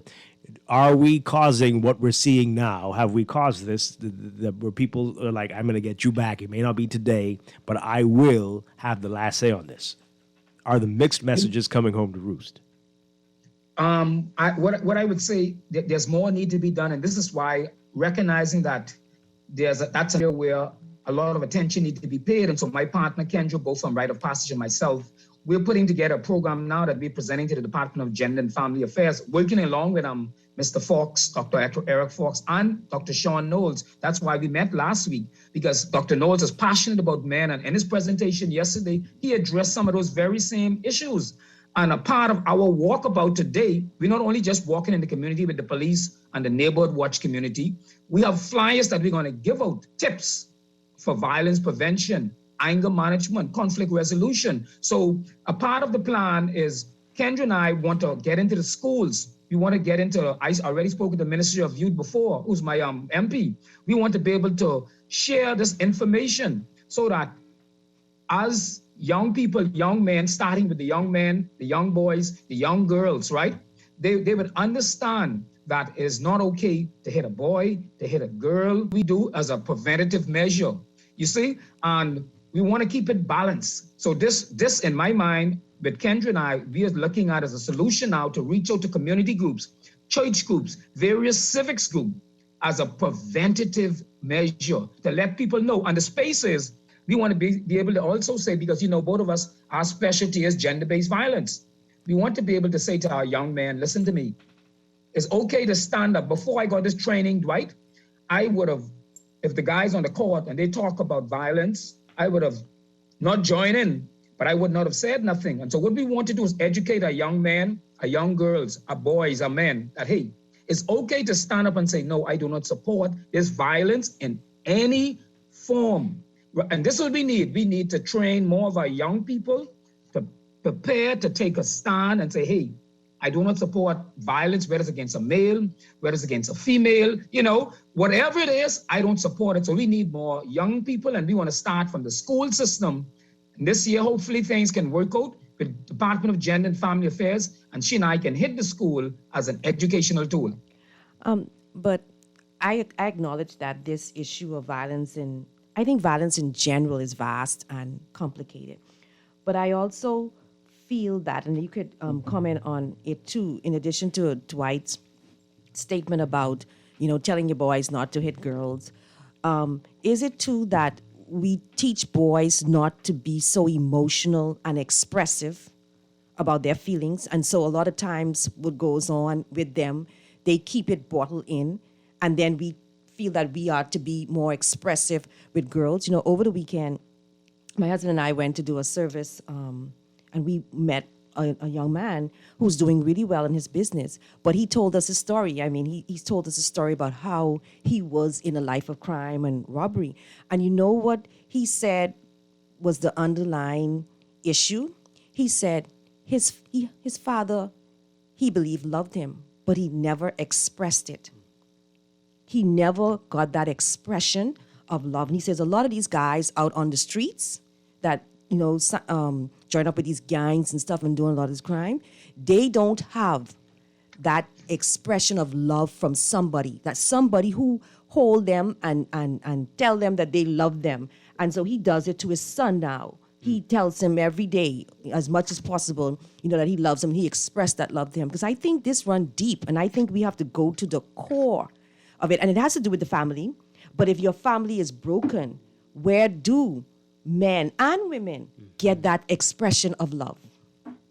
You know, and this is why, like I said, we're partnering with Dr. Eric Fox, who shared, he brought out a lot of things. He talked about the abuse that men go through, whether it's from a wife, a girlfriend, a stepchildren. He talked about that. And as a result of the hurt and the pain, they now act it out. And the only way they know to act it out, or one of the ways they know to act it out, is through violence. Dr. Sean Knowles also brought out a number of things from a psychological perspective in terms of the mental health. And this is why, as I was saying, we approach the Department of Gender and Family Affairs, that if we can set up a mental health hotline or something, someplace like how the women have a space, Well, as we know it, men don't have a phone number that they can pick up and they can call and say, hey, I just need somebody to talk to. They don't have to identify themselves. Or even an app. If it's an app, so that they could be anonymous, they could reach out. And I believe as a result of that space where men can talk, it will prevent a lot of the challenges that we face.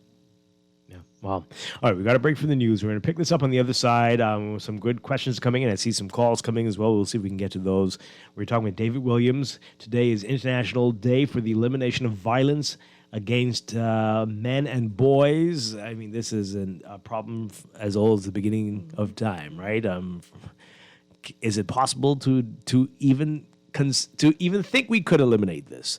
We'll talk about that when we get back. This is Morning Blend. Stay with us. Give me time to realize my crime. Let me love and steal.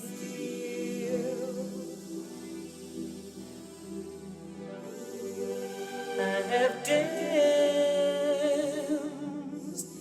inside your eyes.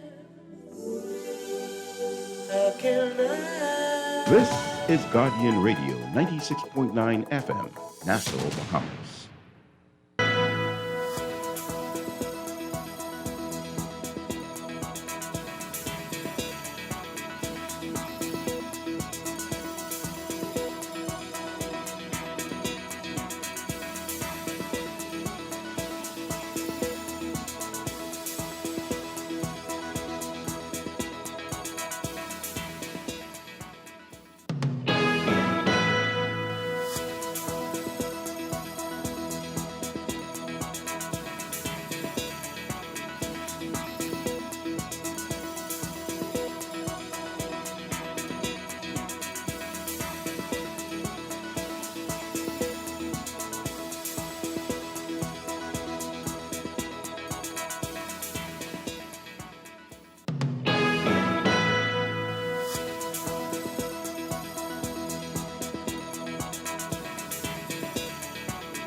Welcome back to Morning Radio 96.9. We are streaming live on GuardianTalkRadio.com and on the Guardian Radio app for smart devices. We're also on your televisions on Cable Bahamas Channel 969 or BTC Flow Channel 612. You can tweet us at MorningBlend969 or Facebook.com/MorningBlend969. Text us 422-4796. And now at 8:21, time for another check of your weather for today, brought to you by Bahamas First Insurance. We've got a stalled frontal boundary that's going to support some cloudiness across portions of the central and southeast Bahamas today, while a high-pressure system centered near South Florida will dominate the weather pattern elsewhere today. So for the northwest Bahamas, look for partly sunny and mild conditions today, fair and chilly tonight. Small craft operators should exercise caution due to moderate north to northeasterly swells. For the central and southeast Bahamas, partly mostly cloudy and a bit breezy, with a chance of a few isolated showers and possible thunder, turning fair and cool, with a few stray showers mainly across the southeast Bahamas tonight. For boaters, a small craft caution is in effect for the central Bahamas and an advisory in effect for the southeast Bahamas. Temperature-wise, today we are gradually warming up, and today we're looking at highs getting up to around 73 Fahrenheit, 23 Celsius. Overnight lows tonight getting down to about 63 Fahrenheit, 17 Celsius. We are at about 67 right now under partly cloudy skies. In your extended outlook, building high pressure will once again support brisk winds across the area beginning tomorrow, Tuesday, while a gradual warming trend will continue as the week progresses. Elsewhere, that frontal boundary will eventually dissipate through midweek. So, for tomorrow, Tuesday, partly to mostly cloudy and breezy with a few showers, mainly across the central and southeast Bahamas. Wednesday, variable cloudiness, breezy to windy, and warm, with scattered showers and the chance of isolated thunderstorms, mainly across the Bahamas. That's your Morning Blend weather check, brought to you by Bahamas First. What's first for you comes first for us.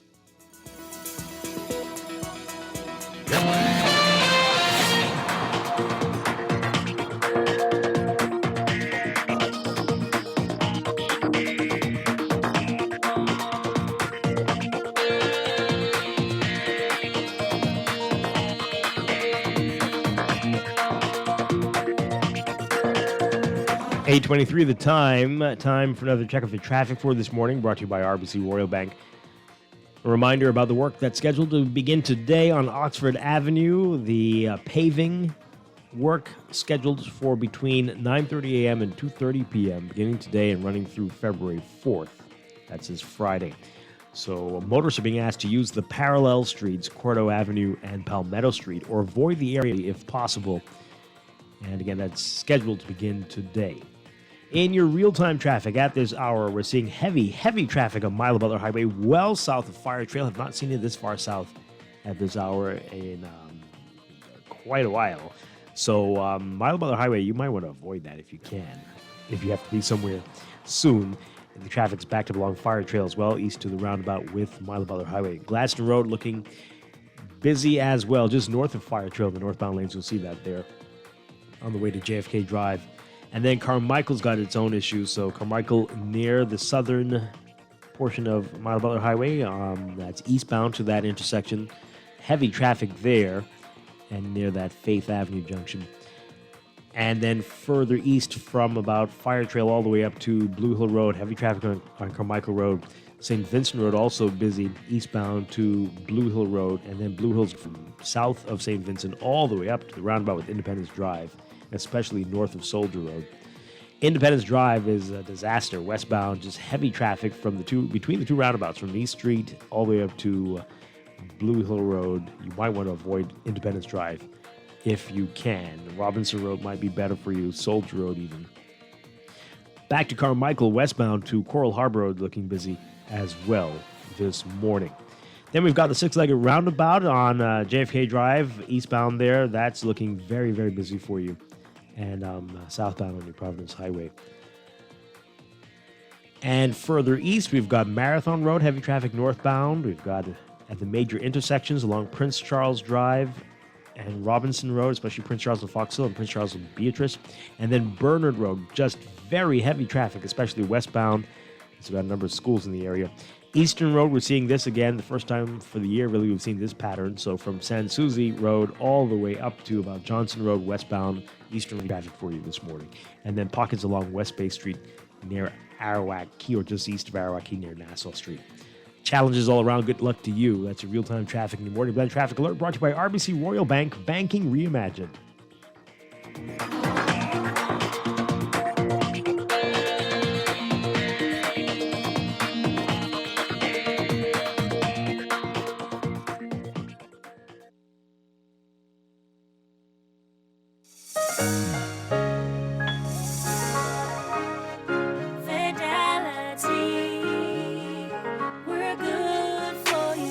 We believe in relationship banking. We take pride in getting to know our clients. You have access to knowledgeable, approachable ambassadors and financial coaches so that we can recommend the best product for you. At Fidelity, we care about you. From your financial health to your physical health, we can relate to you because we're just like you. Come and start an experience with us today. Visit us online at fidelitygroup.com. Visit any of our branches in Nassau or Grand Bahama, or phone 356-7764 in Nassau, or 352-6676 for Freeport.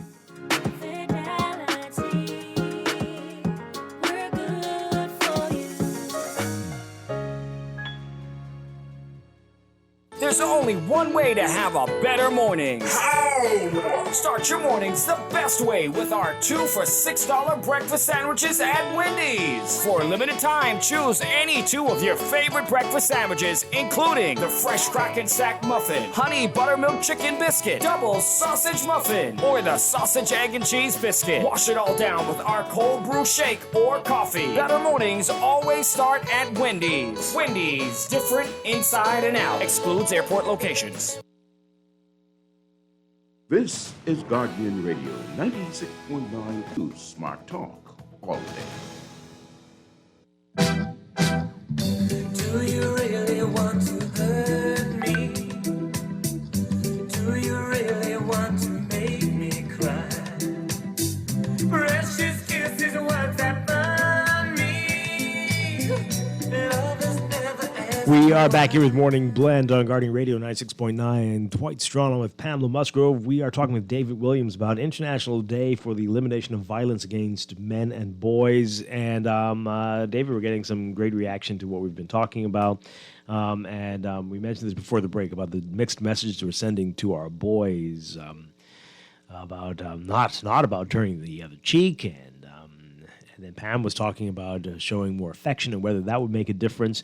But we got this text on the break. Someone says here, I agree with Pam, but we need to ensure we don't sissy up the boys when we show boys how to express love and emotions. Okay, so there we go. So That's part of the big problem right okay. there if we're going to start saying stuff like that. So let's break that down. What does it mean to sissy up a boy by showing emotions? I want that text to explain that. What does that mean? They've talked before, and how dangerous is that? Well, yeah, I don't agree the way that person say that. I always also wonder, what do they mean by sissy up? Because I think that has been a part of the problem or the challenges. So I'll go back in my own personal life.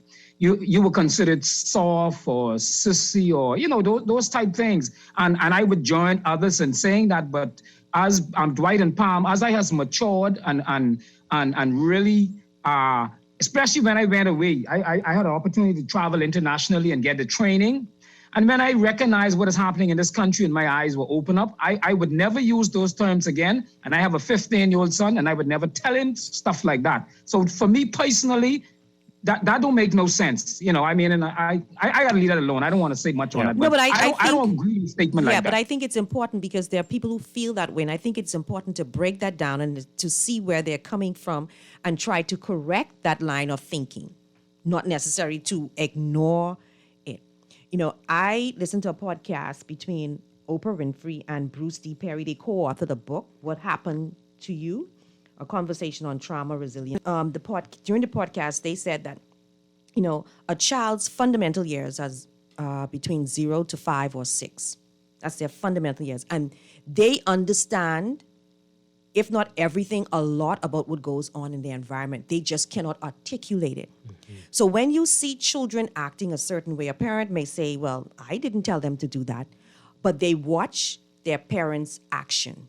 So if you're a hot-headed person, if you're a person that just like conflict and argue, then that child acts that way. If you're a person who deal with problem in a calm or in a reserved manner, and you show expression, you show love, your child will see that and act that way as well. So it's a lot of these things, we have to get to the root of what's going on. And that's, I think, a lot of this family life and how we treat and raise children in this country. But are we being honest? And I asked you about this earlier, David Williams, right? How we tell boys not to hit the girls, but you tell everyone to stand up, tell them to stand up for their rights, and don't let another boy push you around like that. And I think Pam and I were talking about this off the air, that most parents around here, women, mothers and fathers, would be very upset with a son who came home beat up, and they heard that the son kept walking away or kept turning the other cheek and wouldn't fight back. This would be a problem. That say to those boys that you're called names because you didn't do what? You didn't even try to fight back? What does that say? I think one of the things also is, and I know I was in a number of training. I was in a training with Dr. Fox and Elaine Sands from the Department of Gender just Friday past, and a number of police officers. Education involves also letting the police know that there's no, to use the word shame in the game, if a male makes a call, if a male makes a complaint. Let me give you an example. I said this before of a young man who called me and said he couldn't sleep. And so I said, well, why you couldn't sleep? He said he was trying to reach me all night. He said the woman he's living with would not let him sleep. She was talking. So he left the bedroom. She talked. He went in the bathroom. She there on the door talking. He went in the kitchen. She talking. He said all he wanted to do was sleep, get some rest. He said he realized that as a male, he's stronger physically. And that's a natural thing for a male to do. But he said he did not want to do that. All he wanted to do was rest. Now, you don't know what he did. They missed the whole point. The point is, she's talking. All he said he wanted to do was rest. He was tired. Let him sleep and then deal with the issue later. So this is a part of the problem we have with the women and with the girls, whereas they feel that That's their power and that's their strength. Maybe just take time, set aside for a while, get back to the boys. This is why we have this problem, because boys figure they can call you sissy and punk and all this stuff, and they refuse to take a stand. This is how violence are perpetrated also, whether it's on a female, whether it's on a male. We must be strong enough to walk away if that's what it takes. We must be strong enough to walk away from this, in spite of you call me sissy or soft or, even in the space, Dwight, growing up, when people say, well, beat her down. I say, you get up and say, look here, gents, I don't agree with that. Now you may, but Dave, carry your soft self. No. So we need to educate and train, not okay, whether it involve violence against a woman, a girl, a boy, or a man. And we need to teach them and encourage them that it takes a lot to take a stand and to walk away from it, whether you call me a sissy or a punk or whatever word you choose to use. And if we could do that, that's one step in helping to lessen the violence that is taking place in the society today. Walk away, live to see another day. All right, we are running out of time. Let's take these calls really quickly. Good morning, caller on Morning Blend. Dwight. Hi. How you doing? Doing well. Palm, how are you? Good morning. Madam, I'm sorry. Madam Palm, how are you? I'm good, thanks. Good morning. Listen to me. My friend Dave, I want to salute him. But Dwight, allow me, please. I've been holding on so long. One, I'm going to get direct to the chase. This is a conspiracy against men and boys in this country. And in not only this country, the whole world. As we want. This is a conspiracy. My profession that I am in, I've been in this for almost 41 years. My oldest daughter is 40. And she meet me in this profession. One person I respect and I think they need to speak and have some say in this country is Mr. Cliffy Hume, who's senior me. We have to, first, principle one, the family structure is eroded. That's one. Two, we had 3 homicides this week. 3 on your radio. There was no outrage as to why our young men, our brothers, killing up each other. Well, that's the source. We need to check. Ask this question. Why is it that our brothers, so angry against each other and they are killing each other, but there's no outrage? I wouldn't say there's no outrage. Okay, I'll listen. Go ahead. But that's what I'm saying. I wouldn't say there's no outrage, but these situations are different. They don't appear to be domestic at the moment, and so that's a different type of situation. Okay. 3, the demise from this earth. There's no outrage or no fight, I should say, about introducing proper mentorship, such as national service, to mentor our boys. Yes, I support Dave, and I support him. And let me tell Dave, Dave knew or know that I have a good idea what's going on with men. Sister Palm, brother-in-law, is a member of our organization called the 100% Alpha Male Man. Listen to me. When you shut man down and he don't have a voice or an opinion, there's a lion in him. 2 lions. One is the wild and one is the tame. Which one you want to let loose? If you let the wild one loose, trust me, you're going to find yourself in problems. But if you let the tame one loose, he might show you some affection. Boys need proper mentorship and love. Father, I heard Dave for this international stuff. I don't trust these liberal liberal-minded view. This is what got the country in this mess and the world in this mess. My father and his siblings, his brothers mentor me. And I am hitting hard on 70 with 5 beautiful grandchildren and 3 grandboys. Boys need a relationship. You cannot tell boys about their father. You cannot remind them, my mother never did that to me. But you're no good father and etc. My mother never do that. She celebrate my father. And he is passed 20 years ago. And she still celebrate him. Man need to be encouraged. If you watch football yesterday, when you watch football, when there is a good play, they celebrate. Man need to be told that, hey, you was good. I don't trust these liberal views that they said. My father mentored me. and they need to be told that they are loved and show love. All right, but you got to be good too, though. You Yeah, just but- can't just say it if you're not. Thank you very much, caller. But I think it starts from a child. You have to show that love. But if the father isn't there, what do you do then? Yes, I agree. Boys you need can't their lie. father, and they need the affection. I think we have the World Father and Son Affection Day. Yeah. And I don't know what he means by You know? liberal views, Dave. I mean, different approaches. You can't use the same approach for everybody. So they're going to have to try. It's going to have to be a multifaceted approach to deal with this age-old problem of violence against men and boys. And we're talking about many different types of violence here, domestic violence and otherwise, right? Boys getting involved in gang warfare and just quick to outbursts.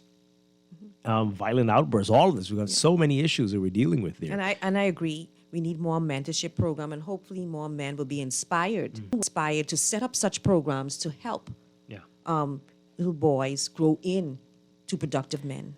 Dave, let's take one more call, and then I want to give you the final word on this. Good morning, caller. You're on the air. Good morning, Mr. Strachan. How you doing, sir? Doing well. Morning, Mr. Musgrove. Morning, guys. How y'all doing? Good morning. Morning. I would like to know where this thing came about where it's okay for a woman to hit a man, and that's okay. Where did that come from? Is that a thing? You always hear that it's okay. You're never supposed to hit a woman. You're supposed to just turn the other cheek when she hit you. It's okay to hit a man, and that's that. That's what they always teach men.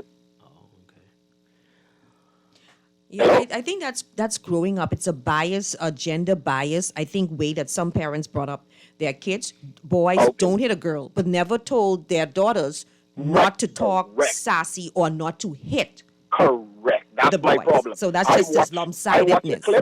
I watch a clip where the officer and a security guard slapping up the security guard, slap up the police officer, and she thought that was okay because she was told you could hit a man and he was not supposed to hit you back. And that's why I believe. And they always preaching that. And I watch another one where these guys was actually holding down a guy for a woman to just keep on beating up. Wow. Yeah, it's a problem. It's a big problem. Thanks, caller. Dave, what's your view on that? And what else can we expect today, International Day for the Elimination of Violence Against Men and Boys? Well, definitely. I agree with the caller that we can't support, the violence against no one. I myself don't perpetrate violence against no one, and I likewise teach whether it's the boys, the girls, the men, anyone, that in no way we ought to be violent. We always hear the thing, hurt people, hurt others, right? But today, I just want to say, today we're meeting at the Good Shepherd Church of God in Ida Street, PM. So we're asking persons to meet us there like about 3:45. We want to do a walkabout in the community and a partnership with the Neighborhood Watch, Kano Wong, as well as the police. I guess that's the Urban Renewal Police and a number of other. There's the Adventist group called ASI. And we want a person say, well, that's only a walkabout. But let me say this to you. I had that same attitude. In this walkabout, as you go door to door, as you reach out to people, we'll be giving out books. We'll be giving out tips how to prevent violence, right?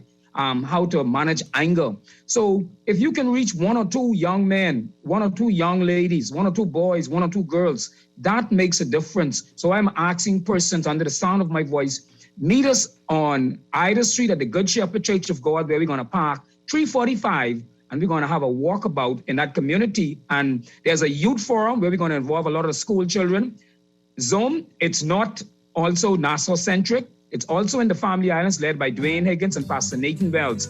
That's next week, Monday, via Zoom, 6 to 8, where young people will be discussing what can they do to prevent the elimination of violence against our men and boys. Thank you, Dwight. Thank you, Pam. And I wish everybody else a wonderful day. Yes, Thank you. Dave Williams, thank you. Keep up the great work that you're doing. And we need to continue these conversations, not just on days like this, but all the time. As you see, some folks are focusing on only one part of this, but our violence against each other, boys and men, this is not acceptable either, right? In any way, shape, or form, we need to teach all of our children to keep your hands off. And maybe have some programs in school. Yeah, Not to be known as a definitely. problem. Have some, Definitely. all kids that go through a certain grade or a certain school year must do a course on violence prevention. Every year. Yeah. Every year. Maybe even every term. every term. But hey, we're going to pick this up at another time. We're going to take a break. When we come back, we're talking with Life for Key Foundation about scholarships. Maybe this will be helpful as well to de-escalate some of the issues we have in the country. If opportunities are given to more people. We'll get to that after the break. Stay with us. This is Morning Blend on Guardian Radio 96.9. Wrap this our words are talking. Come inside and catch my tears. You've been talking about believe me. Technology serves to make our lives better, so why not your business too? At Custom Computers, we've been maintaining our knowledge and relationships with top tech companies since 1987 and carry only the most trusted brands like Apple, Microsoft, HP, and more. No company has helped more businesses build reliable IT systems than Custom Computers. You name it, we've done it. Call 396-1101 to talk to any of our business experts. Find trust in your tech. Count on Custom Computers.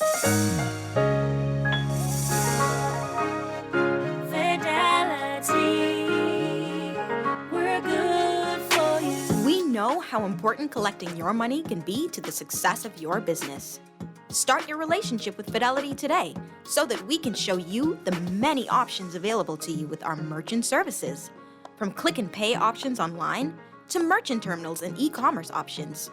We're here to help your business succeed. For more details, speak to one of our business development officers at 356-352-6676 in Freeport. Visit our website at fidelitygroup.com or visit any of our branches.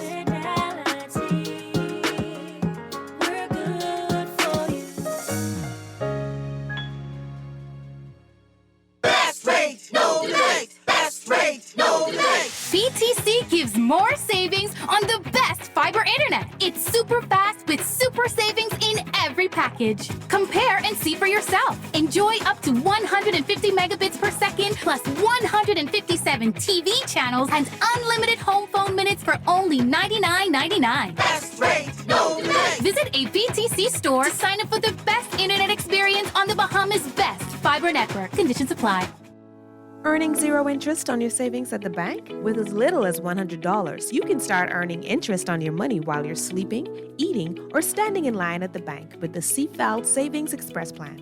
Ready to invest? Start by putting $1,000 into our mutual funds and earn interest there too. Because at CFAL, your interest is our interest. Visit CFAL, growing wealth for future generations of Bahamians. Screws and Fasteners World, Balfour Avenue and Palm Beach Street, has those hard-to-find fasteners for you right now. You can find stainless steel regular hex, carriage bolts, galvanized bolts, threaded rods, nails, self-tap screws, sex bolts, anchor bolts, turnbuckles, masonry tools, hand tools, and weed whacker strings. Check out the rope selection and car body fasteners, too. Special orders are welcome.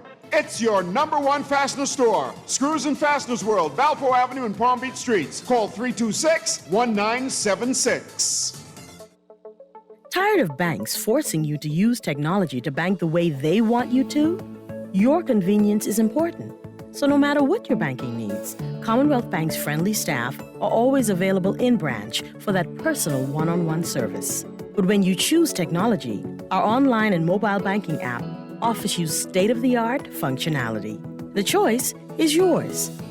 Commonwealth Bank. Bank the way you want. This is Guardian Radio 96.9 FM. Fresh news, smart talk, all day. I come from the island.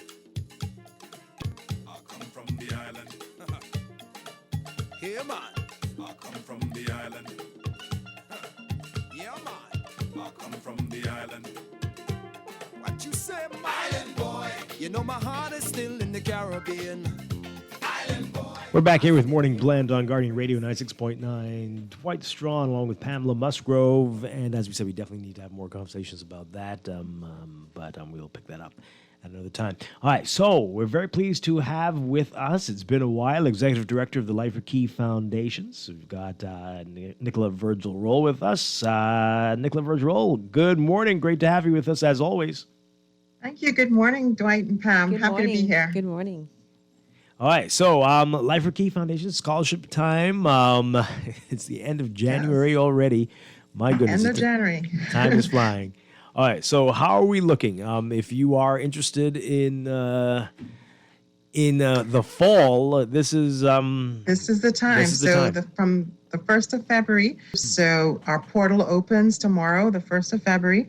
And so we're inviting all people who are interested in going off to pursue studies abroad to begin the application process through our website. It's completely online. So you go to our website, www.lifeforkeyfoundations.org. You'll see scholarships, and then you'll see apply, and you just put all of your information into the portal, and it's as simple as that. Yeah. Wow. Okay. So what are we talking about? What types of scholarships? How many? What's good? What's not so good at this time?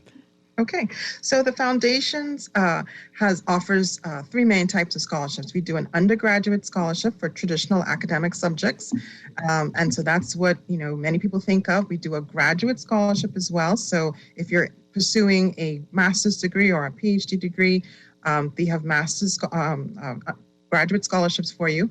And then we also offer technical scholarships. And so for skills, those are also available to us as well. Okay. We want to talk about all those. Let's begin with the technical and vocational.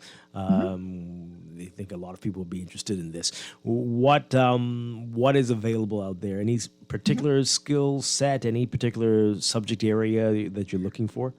Well, we're looking for things of national importance, things that are very difficult to pursue at higher levels in the Bahamas. So there are some specialty skills in welding and other things like that, HVAC, that sometimes you need to move on to a 4-year degree in order to complete, and it may not be available here in the Bahamas. But we also have a special scholarship offering this year. It's called the Bahamas Resilience and Excellence Scholarship Program, and we have 4 new scholarships in the technical field, and it's specifically for students who would have matriculated through the Bahamas Technical and Vocational Institute. They would have gone through that program and then need additional 2 years or so to complete their bachelor's degrees. And so we have some new scholarship offerings, 4 new scholarships this year for people who fit that profile. So what are the criteria for being awarded a scholarship? Well, we look at a wide variety of areas. So the first thing is financial need. That's critical for us. So we want to make sure that, you actually do need the scholarship. Academic merit as well. So we want to make sure that people who receive our scholarships are likely to be able to complete their academic choice. We look at the field of study that you're doing, and we try to align with national priorities. So the Ministry of the government has a list of national priorities in terms of education priorities, and we try to align with that. Reputation of the institution as well. So we look at where you've chosen to study, Canada or abroad, and we just want to see the types of schools you've chosen. Your career goal as well. There's a portion in the application process that talks about your aspirations. What do you want to do? So we want to, again, make sure that fits with, coming back to the Bahamas and improving on the Bahamas. We look also at the availability of the program in the Bahamas. So, again, we want to make sure that our money stretches. And so if it's available in the Bahamas, we give preferences just to areas that may not be as widely available in the Bahamas. And then also financial capability. So while you have a need, we want to make sure you also have a financial plan to cover the rest. If our scholarship, for the most part, is not a full scholarship, it's between $15,000 and $30,000. And so there may be some overage there you need to cover. We want to make sure you have the ability to cover that. And then personal qualities as well. So what makes you a leader? What makes you an innovator? What helps you to stand out in the crowd? I know that Life for Key has been giving scholarship for many years, and I really want to commend them. But what percentage of the students that were awarded scholarships actually came back to the Bahamas and are contributing to the development of our society? Yeah, we have, I don't have the exact percentage, but we have a really good number. And we try to profile so many of them in our annual reports and in other publications. But, that's one of the criteria we're looking at. We want to see that there's a good match for what you're studying, what things that are available or needed in the Bahamas, so that you have a higher percentage or a chance of coming back home to study, to improve the Bahamas.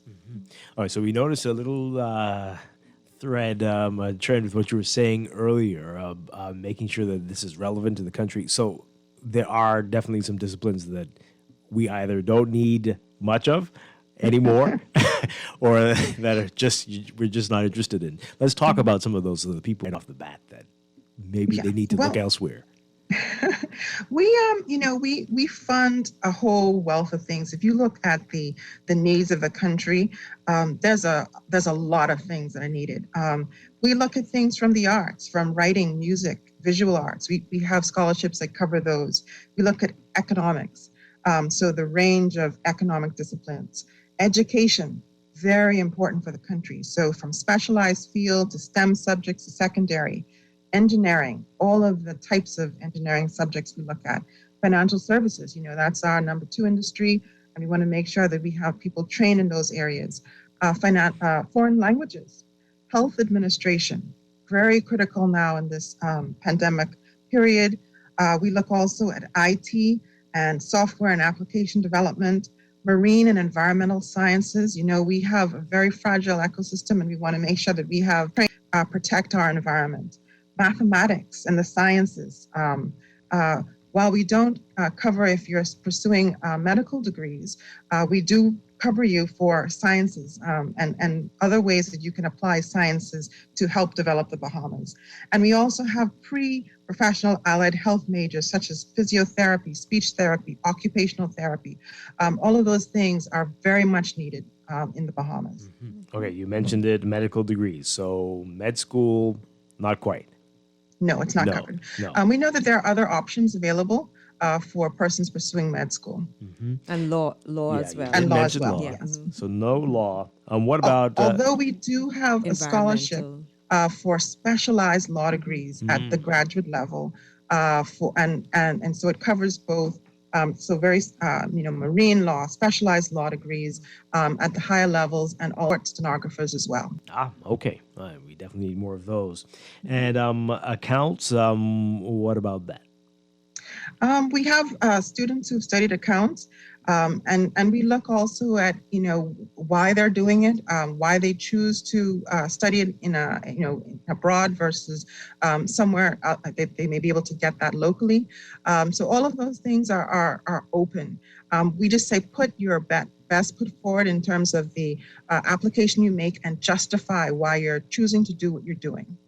I know it's probably not your responsibility, but what is being done to help steer students in school now to these professions? I know when I went off to the College of the Bahamas, I was doing banking and finance.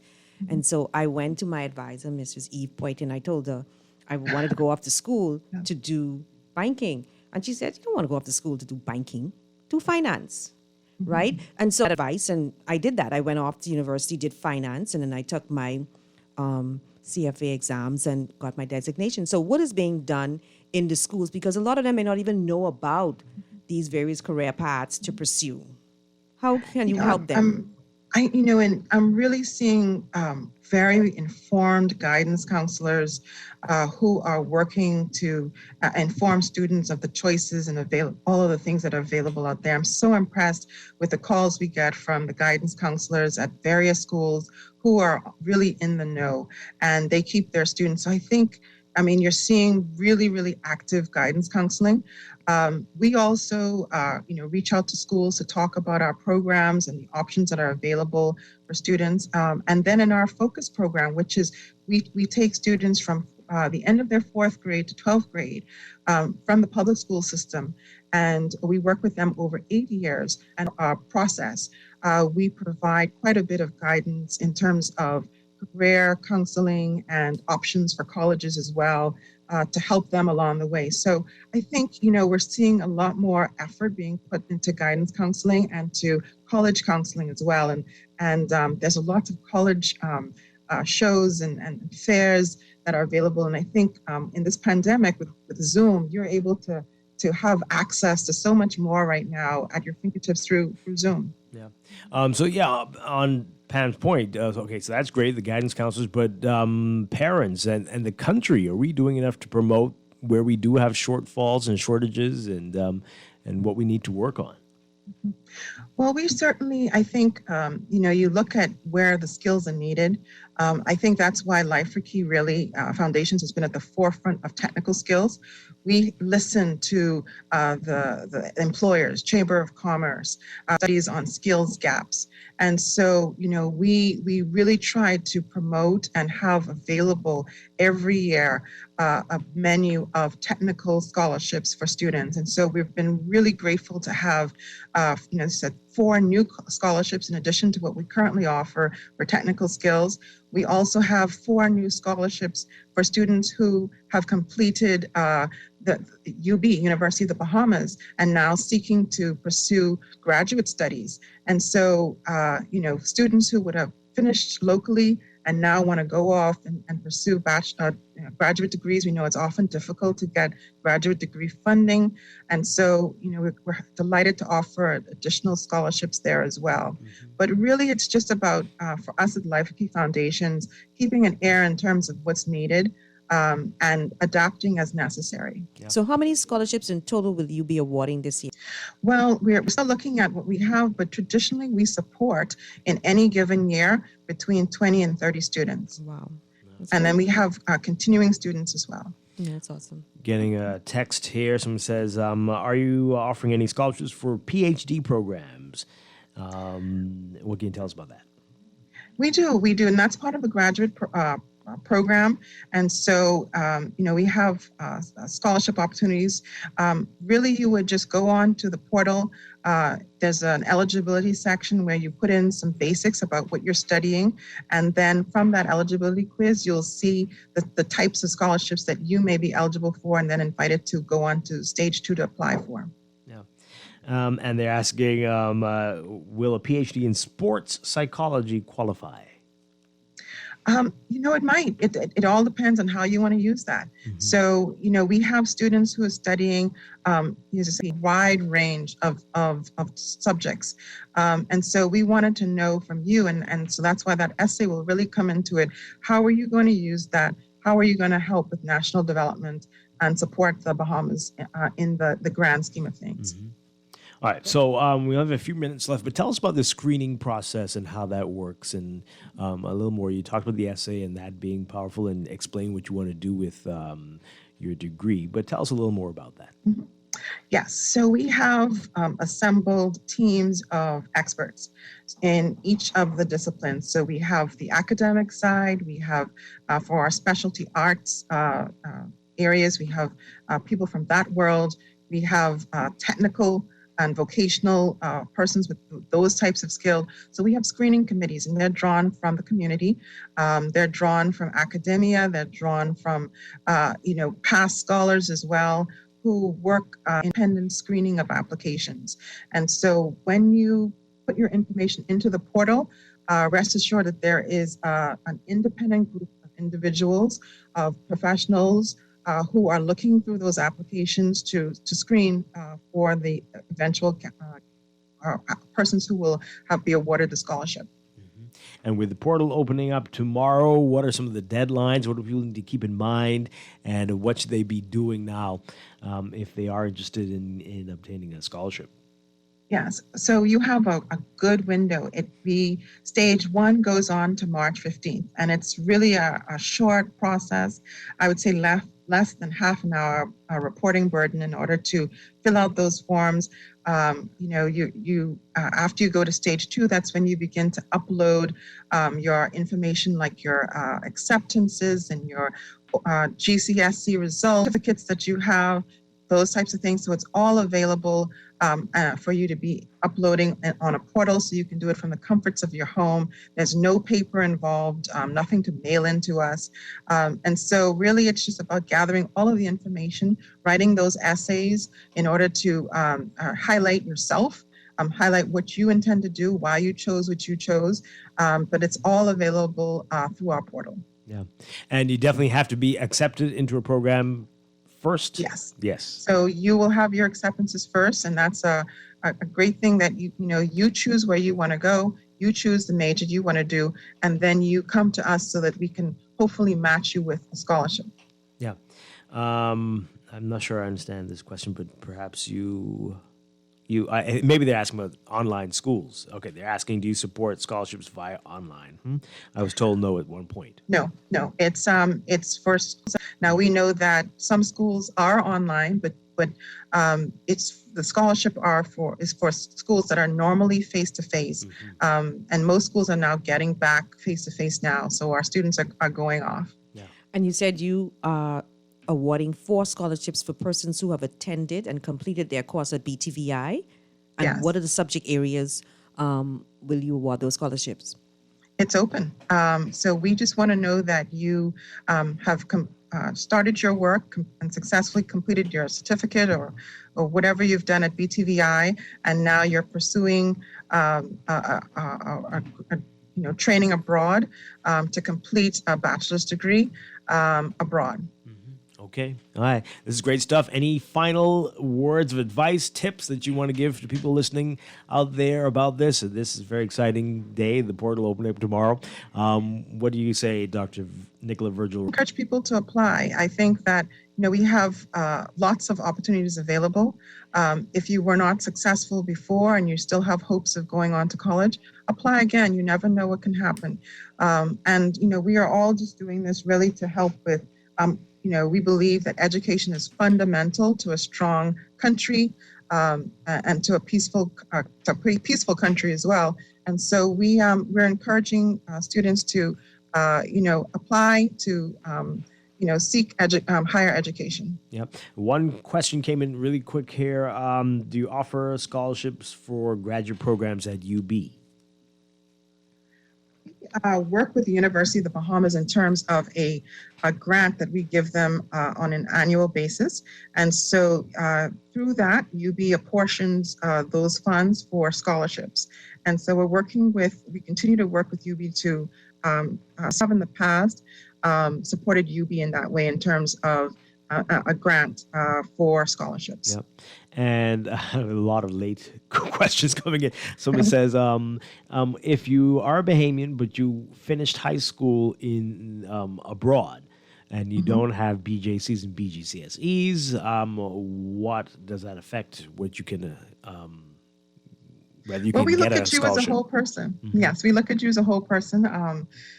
That's one aspect of, looking at assessing your academic career. So, we encourage you to look at what you have. And, we want to know, what your intentions are in terms of working in the Bahamas. Okay. And is any age too old to be applying There for is no scholarships? age. If you are, whatever age you are, if you want to seek higher education, we encourage you to apply. Okay, that is great stuff. How to get more information, Dr. Nicola Virgil Roll? So you can contact us at the Life for Key Foundation, info@lifeforkeyfoundations.org. And our number is 362-4910. But email is always best. We also have Facebook. We actively monitor that. Instagram, all of the social media, LinkedIn that we actively monitor as well. Okay. Great stuff. Thank you so much for talking with us. It's been a pleasure. Always a pleasure talking with you, Dr. Nicola Virgil Roll. Thank you. With Life for Key Foundations. And again, the portal for scholarship season opening up tomorrow, February 1st. Thank you. We're going to take a break for news. When we come back, Morning Blend Business, we're talking about fitness, the business of fitness, and a very interesting way that one trainer is getting folks holistically back on the health track. We'll get to that in just a bit. Stay with us.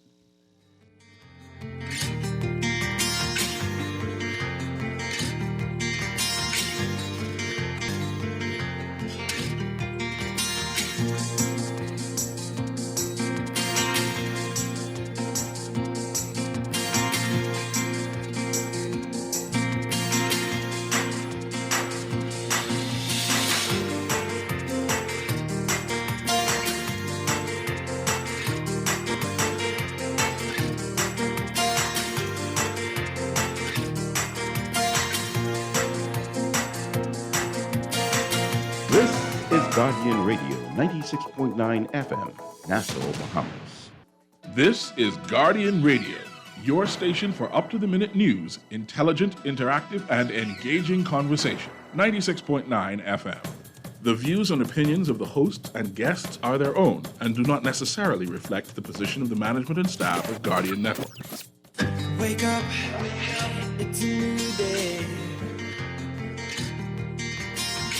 Wake up, it's a new day.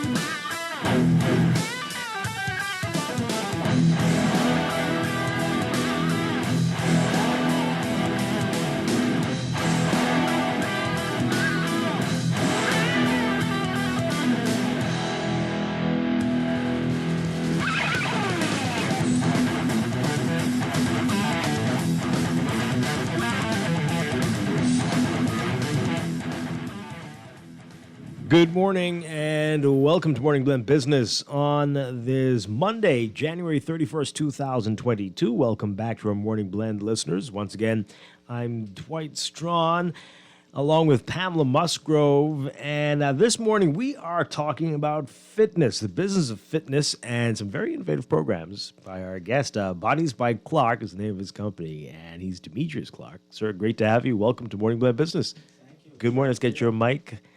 Okay,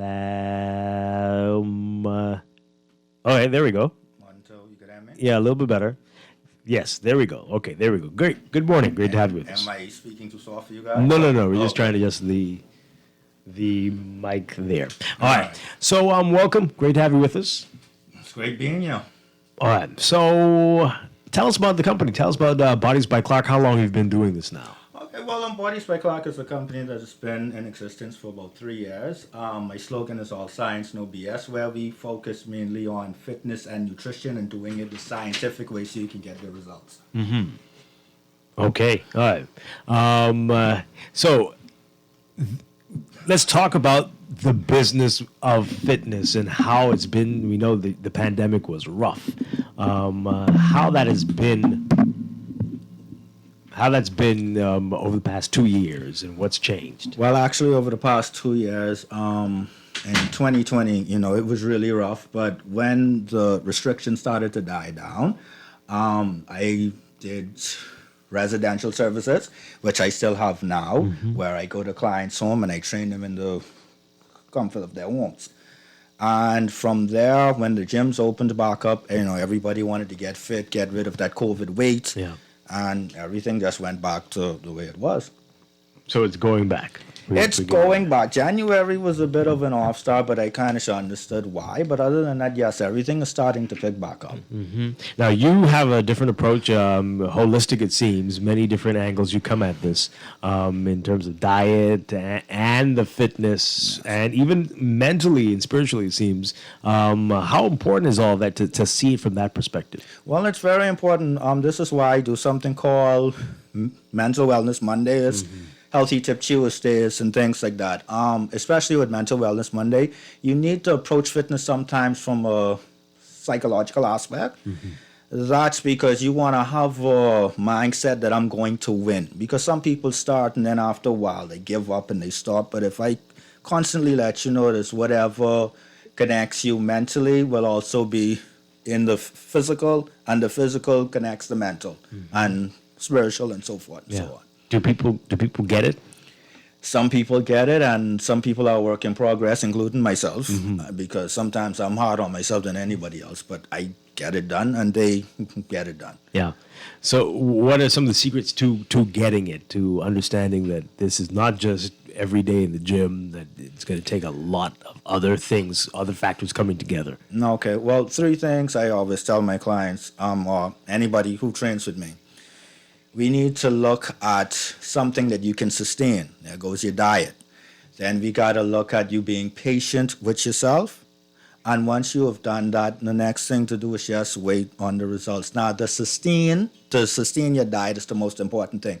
If you can find something that you can stick on and you could say, hey, I could do this for the rest of my life, this is where we're at. And that's the first process. Because if you can get that, the other ones basically stay in line. Because the hardest thing is to stick with your diet. Yeah. So what's the end game? A nice body? A nice looking body? Not just that. Some people come to me for being strong. Some people come to me to be fit. Some people come for confidence, actually, believe it or not. And some people actually come if they have some ailments of any sort, like lower back pain, some knee injury and stuff like that. I also do what we call exercise therapy. I specialize in that way. I do pre-rehabilitation and post. So it really depends on what you have, of course, under the supervision of a medical supervisor. Yeah. Okay. So let's say I am a 10 or 12 and I'm not interested in going down to a 6 or 8. I just want to maintain this size, tone up a little bit, and be healthy. Well, that's where the Bodies by Clark muscle building program will come into play. Because if you don't want to lose weight, which means you want to put on, you can put it all in all the right places and you can be okay. Now, some people want to lose weight. Some people don't want to lose weight, like you said, and they just want to get stronger. They want to get more fit, healthier, bigger glutes. You know, they want more toner arms. They want larger thighs. And for the men, you know, bigger chest, back, biceps, legs, and things like that. So it really depends on what you want. Yeah, no, not that bulky stuff. No, you're not going to be bulky. Yeah. I've always told my female clients, as long as you're lifting weights, you're not going to look like me. You're not going to look like me in any way, shape, sort of form at all. You don't want to look like me. I'm honest with you. That's just what it is. All right, so that's interesting. Let's talk about that. Targeting areas. I mean, okay, so you got some parts of you that are perfect, so you think, and other parts like, what is going on here? How can you... If you lose weight, then you lose the part that you think is good, and then you gain weight, then you put the weight in the place where you don't need to. How do you target areas effectively? Okay, well, first of all, everything goes based on genetics. That's one. Two, there is spot reduction is not a thing. I just did a segment on this, Educational Thursday. Spot reduction is not a thing. You cannot look at your belly fat, especially your belly fat, because everybody like their belly fat, and be like, okay, belly fat, be gone. It does not work like that. What you will have to do is you will have to exercise, lose overall body fat, and then you will notice it will start to go down. Now, with that being said, spot reduction for fat loss doesn't work the same way for the spot reduction for muscle building. You can target a muscle and get that certain muscle to grow. But with spot reduction with weight loss, no, it's an overall thing. Okay, so let's say you want to do both. You want to build the muscle, but you need to lose the weight here. Like you said, you got the belly, but you got the good legs or the good arms, but what do you do? If you're and you want to build those? Well, if you're a newbie, my advice would probably lose the weight first and then work on the muscles that you would like to target. Simultaneously, if you're in the gym working out, lifting weights, that will actually happen automatically, especially if you're like new and fresh at the gym, because what tends to happen is as you're working out, muscles grow. Right. Muscles need more calories than fat to actually run. So what tends to happen is as you grow muscle, you don't have enough calories. It's going to be like, okay, you have a storage somewhere in your body. Hey, look, fat, let's use this energy and take this so we could supply you. So you'll notice as people lift weights, they'll notice they're getting, strong and better, but they'll notice they're starting to come down too. So obviously you're going to need to make major adjustments as you go along. Some adjustments will be major, some will be minor, depending on the person. Again, that's why when I train people, it's from person to person. Not one size will never fit all. Right. So for those persons who want to build muscles, like you are muscular, it's a lot of work to maintain that, right? You have to constantly be pumping weights and eating a certain way. If you let it go, then that just drops. That's the bad news. The good news is if you do let it go and you get back in the gym, you may not get it right away, but you will get it back. It's just that you will have to work. Isn't that stressful, though? I mean, okay, if someone wants to look like that, that's fine for whatever particular purpose. But an everyday person, isn't that stressful to be having to work so hard to maintain that look as opposed to just having a healthy habit where you're eating right, exercising, taking deep breaths and relieving yourself of stress? Yes, and this is why I teach people that, again, you don't want to look like me. I stress that because it's a lot of work. But at the end of the day, you do have some people that want to do it the right way, where you're eating right and you're sleeping and you're doing an all around. Now, with Bodies by Clark, what I tend to do is when I do consultations, which is absolutely free, I try to get an aspect of, okay, what is it that you want? You don't necessarily want to be in the gym every day. And what separates my program is I have to look out for you. So, for example, you come to me and say, hey, I want to lose this weight. Okay, how's your work life? How's your stress life? Are you in school? Do you have a dog? Do you have a cat? Did somebody die? All of that I need to know. What's the reason for that? Not to get in your business, but to understand that when I design your program, I have to understand that you have a life that you have to live around that program. So the last thing you need me to do, hammer weights on you. A bunch of burpees, a bunch of this, a bunch of that. Go get some salmon, get some duck breast, get some salt from the Himalayan desert, and all of that good stuff. And then you don't lose the pounds. And oh, hey, hi, so what's going on? Which salt did you use? Oh, I use Morton. Oh, you're supposed to get the salt from the Himalayan desert. That's where you going wrong. No, I don't do that. I teach you what you have at home. We will work with what you have.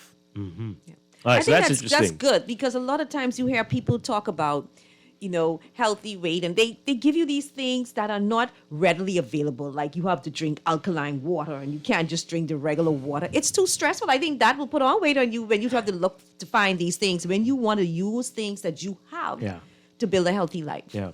And then there are people some people like the gym, and some people like going, but other people can't stand it. And this is why we have, Bodies by Clark have a lot of options to choose from. You can train in the gym.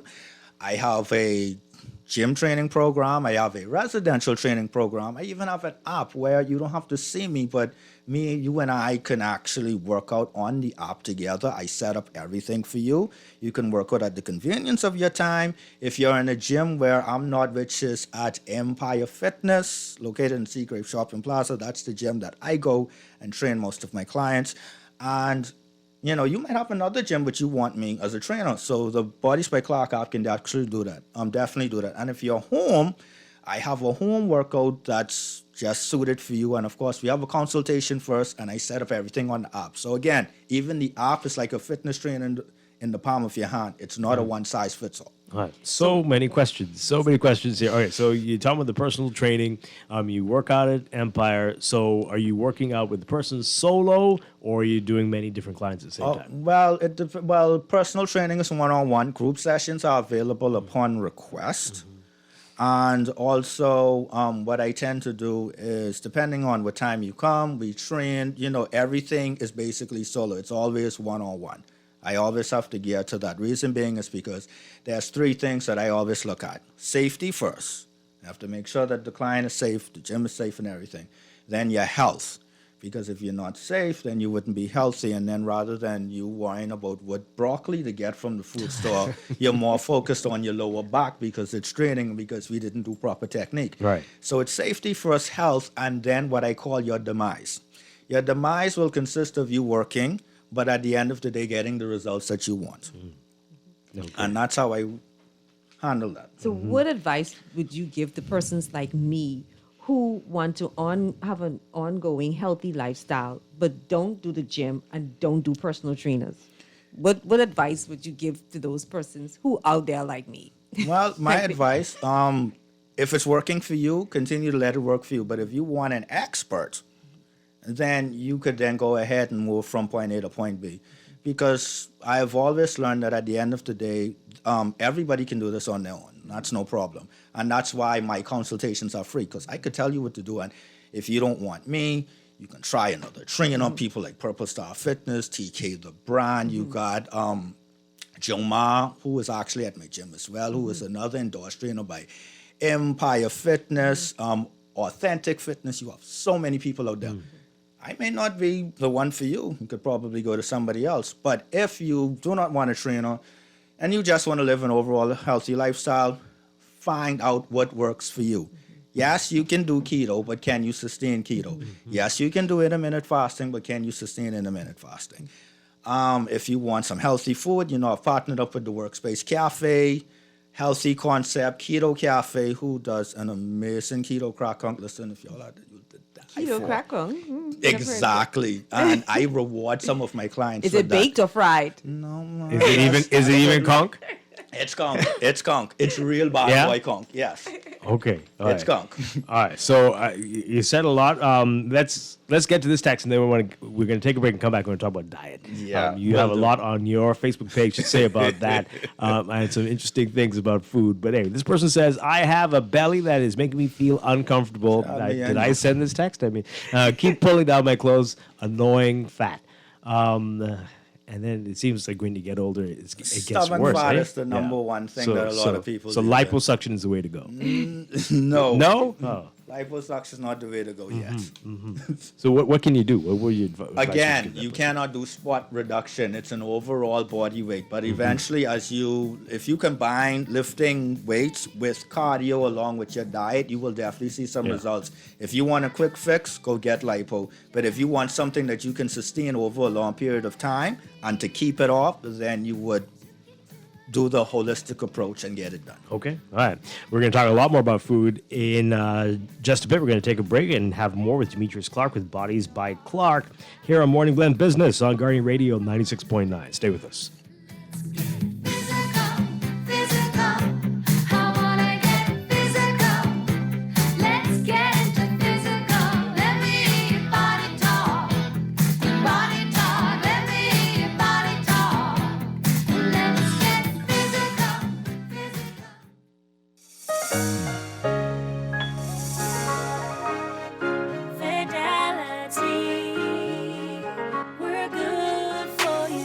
We believe in relationship banking.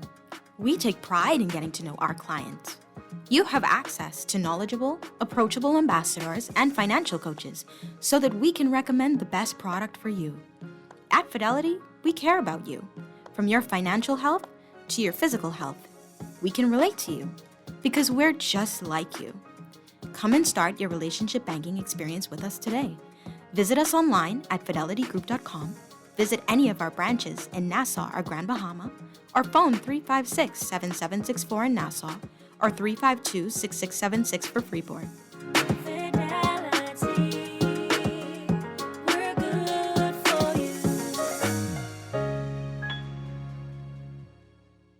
Grand Bahama, it's time to read all about it once again, as the Nassau Guardian starts a weekly Grand Bahama news supplement each and every Tuesday starting February 8th.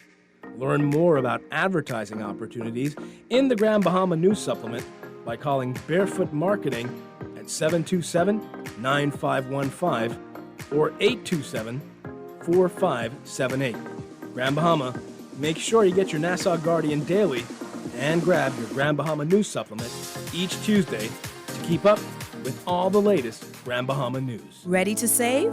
You can put $100 into the CFAL Savings Express Plan and make sure your money keeps growing. Earn interest on your savings while you're sleeping, eating, or standing in line at the bank. Ready to invest? Start by putting $1,000 into our mutual funds and earn interest there too. Because at CFAL, your interest is our interest. Visit cfal.com to start now. CFAL, growing wealth for future generations of Bahamians. This is Guardian Radio 96.9 FM. Fresh news, smart talk, all day.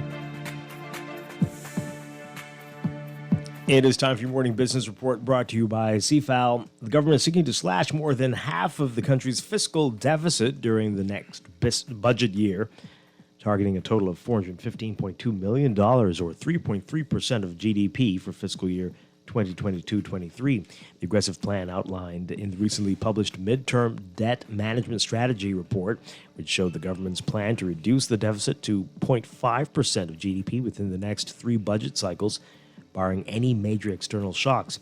The deficit is currently estimated at $858.6 million. In addition to already implemented revenue strategies and tax compliance measures, the government revealing its intention to review its tax concessions regime with a view to reducing revenue foregone across sectors and implement cost-saving measures across state-owned enterprises by mid-2022. Those key budget priorities were outlined in the recently published fiscal strategy report as well, which lays out the government's medium-term fiscal framework. The fiscal year, this current one, according to the FSR, government revenues projected to amount to $2.34 billion, with debt closing the year at $10.7 billion. Both are projected to rise in the following 2022-23 fiscal year, $2.7 billion in revenue and $11.2 billion in debt. The Bahamas Mortgage Corporation's new chairperson, Barbara Cartwright, says she hopes to resolve the backlog of mortgage applications that she met at the institution and reduce the amount of arrears on the corporation's books, with June as a deadline to make significant progress on those fronts. According to Cartwright, she met 180 pending applications, 90 of which were already fully qualified for mortgages. While she did not want to reveal the size of the arrears at the BMC, it was revealed in 2020 that almost half of the loans at the institution were in arrears. Cartwright added that the government wants to build more affordable homes for Bahamians. And Saunders does not plan to build one of its family-friendly Beaches brand resorts on Great Exuma at this time. That's according to Saunders Executive Chairman Adam Stewart. He told Guardian Business that Saunders Emerald Bay Resort on Great Exuma will receive renovations amounting to a substantial investment over the next 2 years. Overseas, the European economy slowing noticeably at the end of last year as surging COVID cases driven by the Omicron variant piled on top of supply shortages and rising energy prices that dented consumer purchasing power. The result, an economic winter of discontent that may not lift until later this year. Much of the slowdown coming in Germany, Europe's largest economy, where difficulty getting parts held back its export-heavy manufacturing economy. France, Spain, and Italy showed stronger growth. In the 19 countries that use the euro, growth in the last 3 months of 2021 came in at 0.3%. The European Union's Statistics Agency saying this today. That compares with growth of 2.2% in the July to September quarter. For the year, it was 5.2%, underlining how Europe's economic review and recovery from the pandemic has moved much slower than the rebound in the United States, where 2021 growth was 5.7%. U.S. growth was boosted by what economists say was a comparatively larger share of federal stimulus spending than in Europe. Closer to home in your Market Watch, recapping trading on the BSX from Friday. Your market movers: Bahamas First Holdings moving 1,010 shares, unchanged at 239. Finco moving 1,550, unchanged at 985. Fidelity Bank moving 51,750. Up 9 cents to $15. Focall moving 5,000, up 36 cents to $3.96. Consolidated Water unchanged at $1.96. Emira Incorporated down 4 cents to $11.58. The BSX All Share Index closing at 2,198.20, up 17.13. That's your Market Watch, and that is your morning business report brought to you by CFAL, growing wealth for future generations.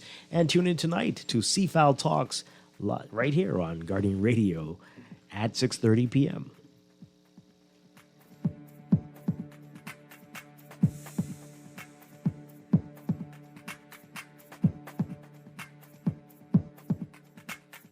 This is Guardian Radio 96.9 FM.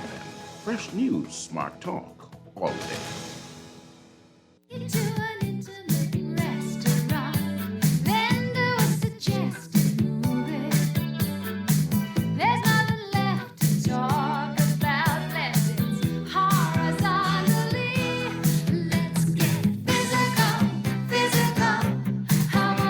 And we are back here with Morning Blend Business on Guardian Radio 96.9. Dwight Strong along with Pamela Musgrove. We are talking about fitness, the business of fitness. We've got Demetrius Clark with Bodies by Clark in studio with us, having a great conversation this morning. And you mentioned it, diet. It's a big thing, and you're telling us some stuff off air. You talk a lot about this on your Facebook page.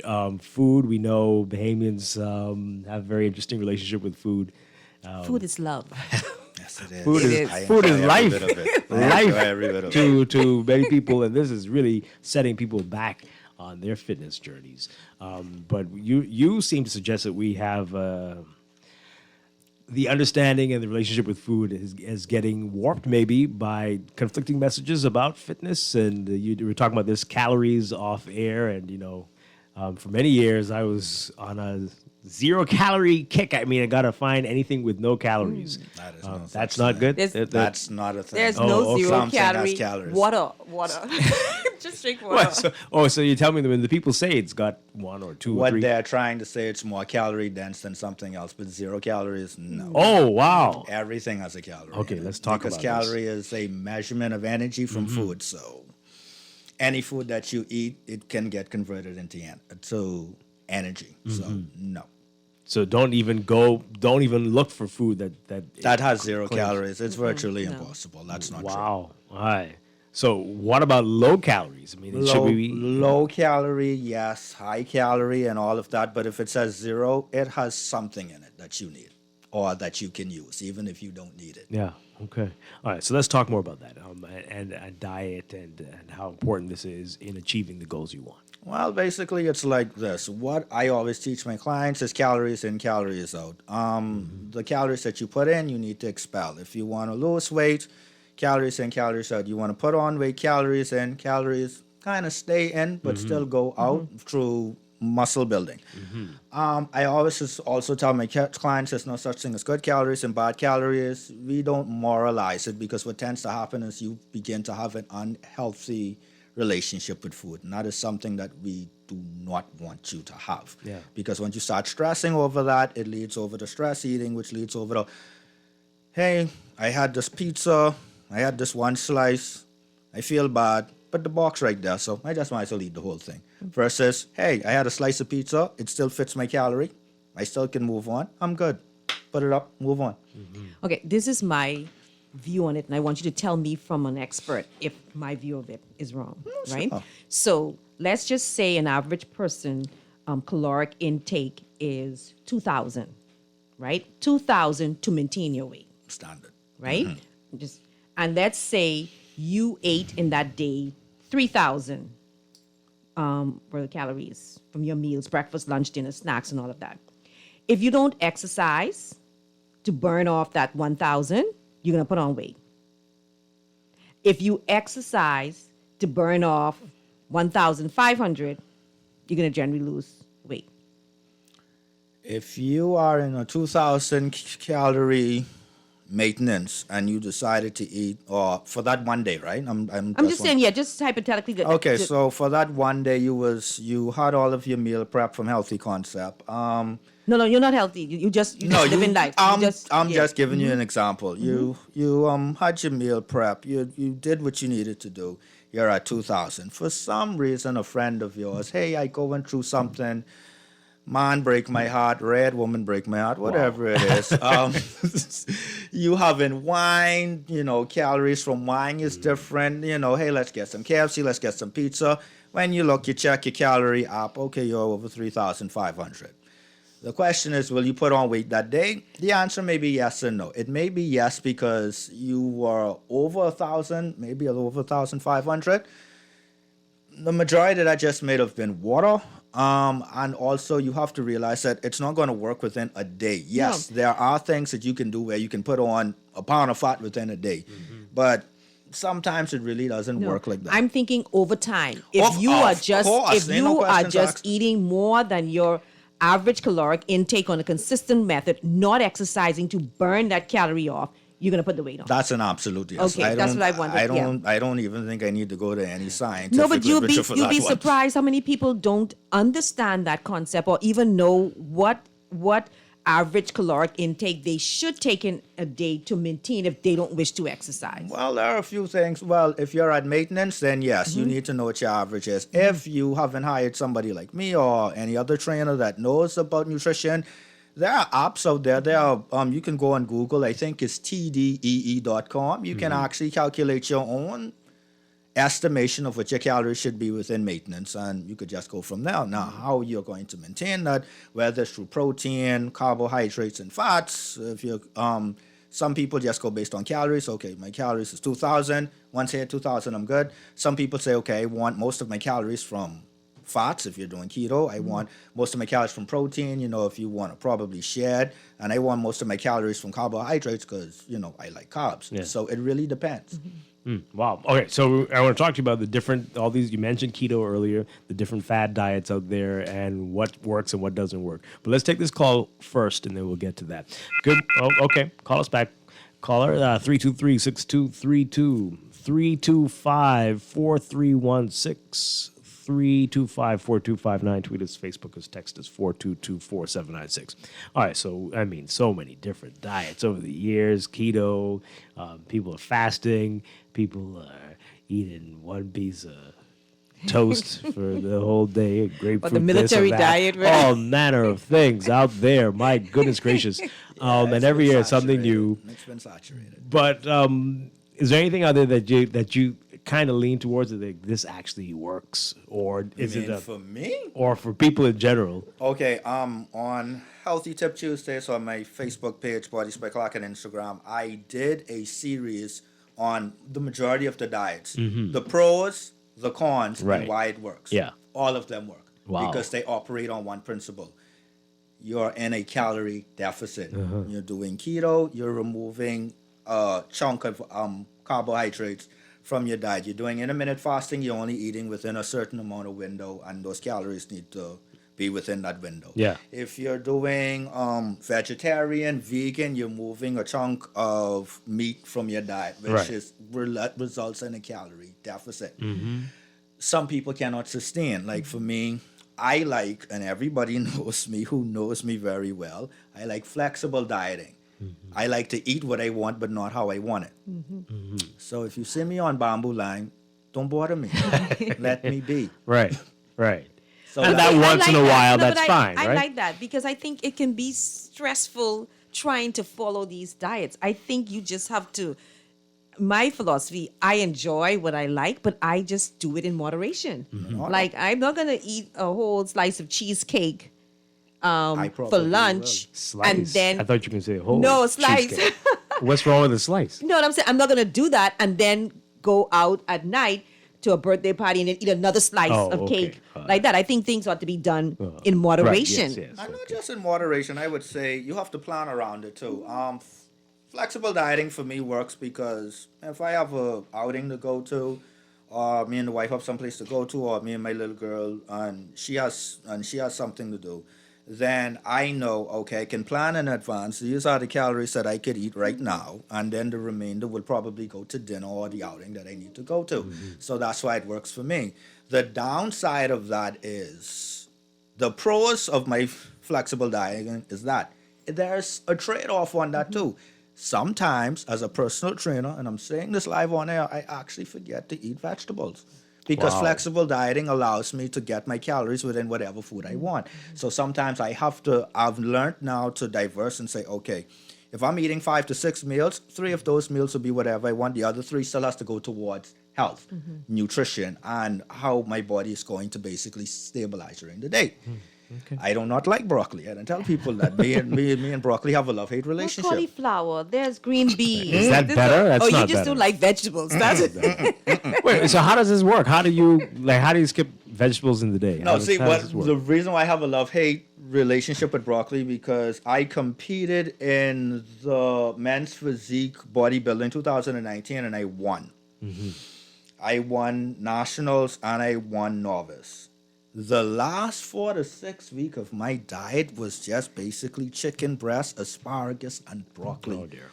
And coming down to the final preparation for my show, shout outs to TK the Brand who really narrowed it in for me.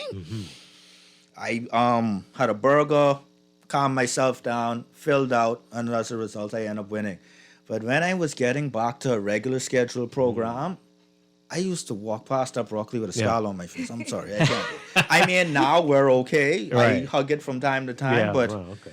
No. How important is nutrition and a healthy lifestyle for persons who are athletic or who participate in sporting activities like track and swimming and all of these stuff? How important is it for them? Particularly, I learned this thing, tapering, when you got to compete, when you're going to compete in your 7 days, so you want to make sure. Do we do that? Do we do that on the high school level and with our athletes? Or? Yes, Ken Pizzard would be the best. Dr. Ken Pizzard, he would be the best person to talk about that. I specialize in sports nutrition, but he has a degree in that, so I'm really not on his level. But yes, dieting and eating right is very important when it comes to athleticism. However, when we're coming to the fad diets, you have to weigh out the pros and cons.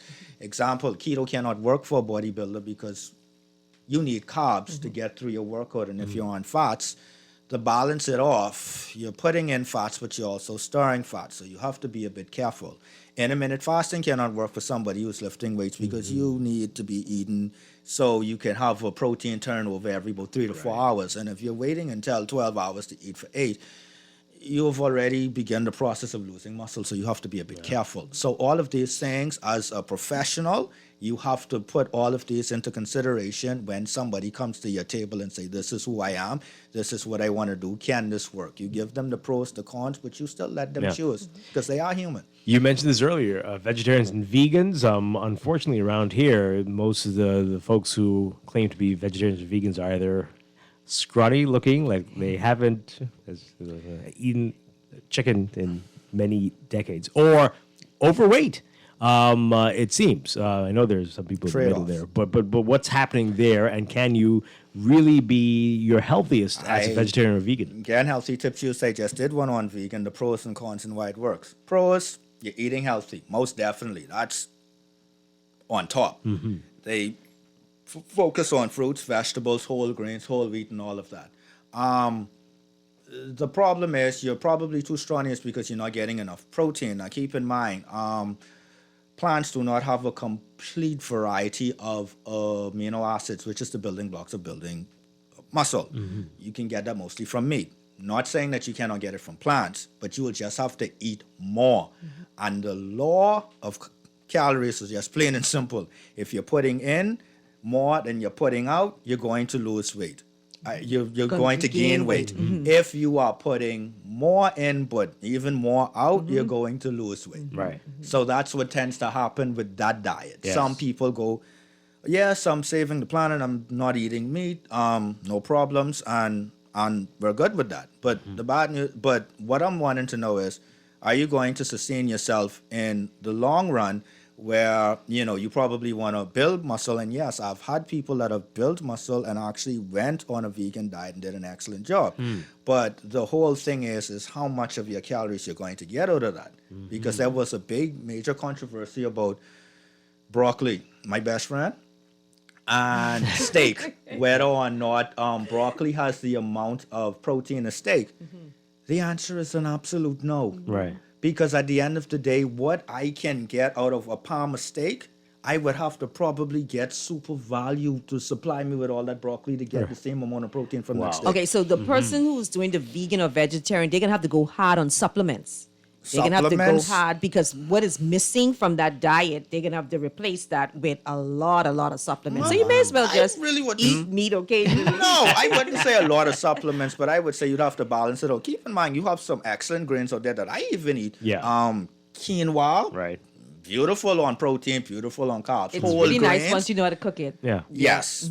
Healthy Concept, Workspace Cafe does that beautifully. But what I'm saying is that if you look on the packaging on each whole grain or whole wheat, you'll notice they have some protein inside there. Yeah. Now, it may not be a complete protein, but it's still a protein and you still could use it. Now, supplementing, you don't need too much supplements. You need just enough just to get you through the day to know exactly how much you need. Right. That's all. All right, let's take this call, and then we've got more questions for you. You do meal plans as well, right? Yes, so we'll I talk do. about that in a second. Good morning, caller. You're on the air. Yes, good morning, Dwight. Good Hi. morning to your guest. Hi. Good morning. Yeah, great information, but something you said reminded me of something, and so, I used to be into, just putting on the little small muscle weight, but I do a lot of aerobic. But the thing is, you must remember that if you can, I agree with you, the protein intake. If you take in too much protein, then a process called glucogenesis, which is the hormone called glucagon, that prevents low blood, that actually converts the protein into sugar. So it is not wise to take in too much protein, etc. But I just wanted to stress the fact that you mentioned the carbohydrates, but you forget to say simple and complex. Now, what happens is the refined sugar, the reason why detergents and sugar and a lot of dietary supplements are granulated is because it's an increased surface area which enhances absorption. So the fact that the refined white sugar is granulated, small, that means that the body is not used to the fast absorption rate of that sugar that actually leads to the sugar rush that causes all the other hormonal imbalances, because it's not natural. When you eat the whole fruit, you get the right sugar, and some of the sugar is absorbed with the roughage and passes out. So whole foods are much better, and I just wanted to make that input. And so you know that the body also burns the fat when there's no carbohydrates. So that is the reason behind the ketogenic. Have a good day, brother. Okay, thank you very much. Appreciate that. All right, let's talk about your meal plans, how that works. Yeah? Or you want to respond? Okay, go right ahead. Go right ahead, Demetrius Clark. It's up to you. You want to? Okay.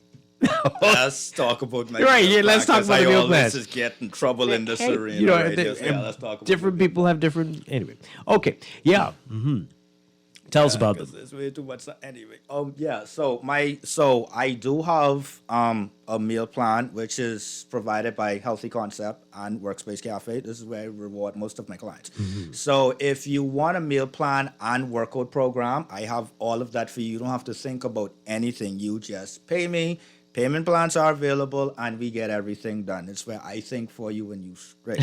Where we have other programs where there's just training. You can go at the gym for as low as about $30 on my monthly package per training session. Home training, which is about $50 on the monthly package for a training session. I have a deluxe special that's going on where you get 8 training sessions at your residence, and you get lunch 5 times a week for that entire month, plus 2 free smoothies. Courtesy, of course, of Healthy Concept. Mm-hmm. And also, I have a 12-week body transformation where you can see me in the gym for 12 weeks for one price. And also, you get lunch once a month from Healthy Concept. Wow. I have a loyalty rewards program. The longer you stay, the less you pay. I reward consistency and adherence. Mm-hmm. And this is why I always tell my clients, I make it easier for them. Find something that you can sustain. Yeah. You're good. Wow, so you can adapt this to anything. Yes, and that's what it's all about. All right, so do you provide the plan for everything? Breakfast, lunch, and dinner? If you need a meal guide, I also provide that as well. If you're not on my meal and training package, I do not leave you high and dry. Okay. I do give you a color-coordinated Excel spreadsheet that has everything that you need. I make life simple. One of my mentors, Mr. Chris Ritchie, we just was on the park at 4 a.m. this morning. This man he is something else. Yeah. But he has mentored me and took me from level A to level B in my personal life. He is extremely busy. Mm-hmm. I cannot give him, okay, this is what you need to eat. You need the salt from the Himalayan desert. No. Buddy, you better have that A, B, and C, so when I grab that, I can go.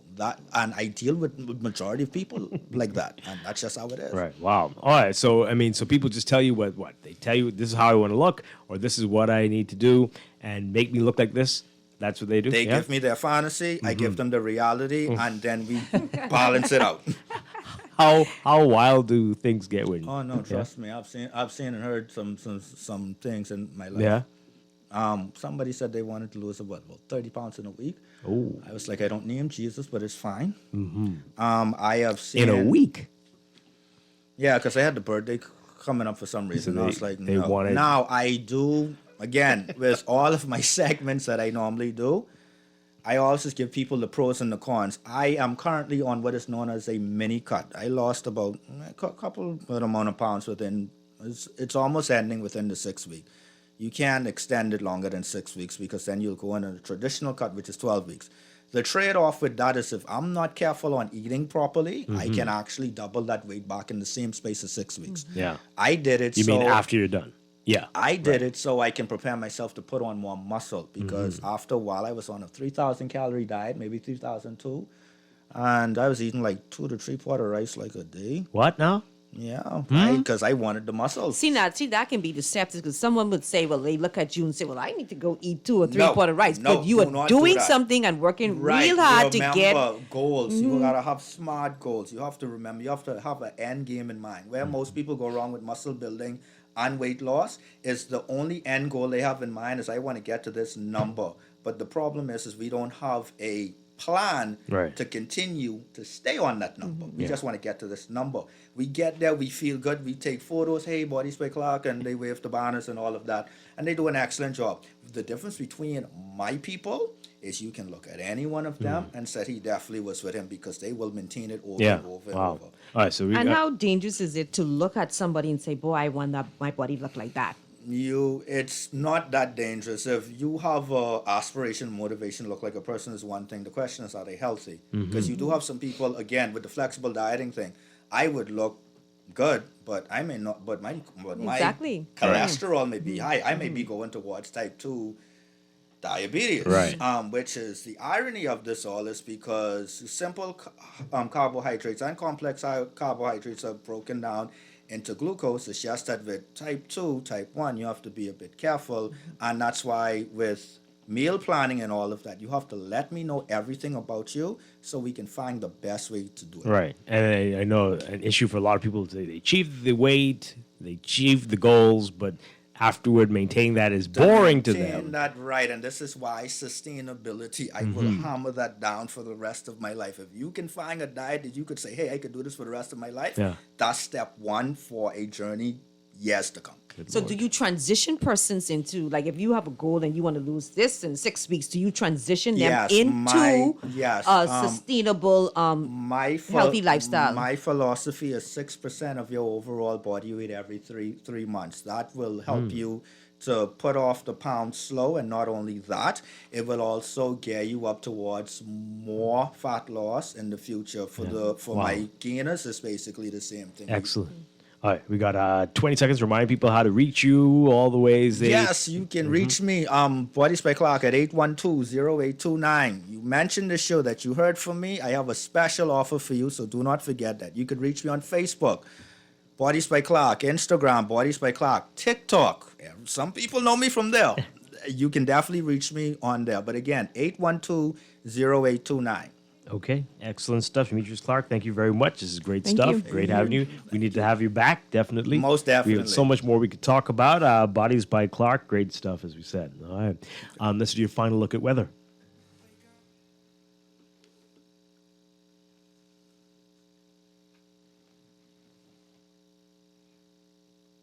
All right, your final look at weather for this morning. We've got a stall frontal boundary that will continue to support some cloudiness across portions of the central and southeast Bahamas, while a high-pressure system centered just near South Florida will dominate weather elsewhere. Today, partly sunny and mild, turning fair and chilly tonight for the northwest Bahamas, partly to mostly cloudy and a bit breezy in the central and southeast Bahamas.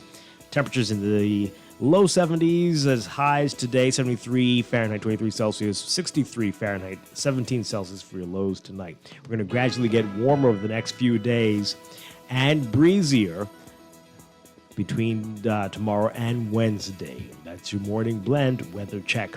And that is it for Morning Blend Business and Morning Blend on this Monday morning. Pamela Musgrove, thank you so much. Thank you, Dwight. Have a blessed week, Bahamas. I'll see you next week, and I'll be back tomorrow morning with more Morning Blend and Morning Blend Business here on Guardian Radio 96.9. Dwight Strachan, have a great one. Stay tuned for On the Clock with Aaron Green coming up next.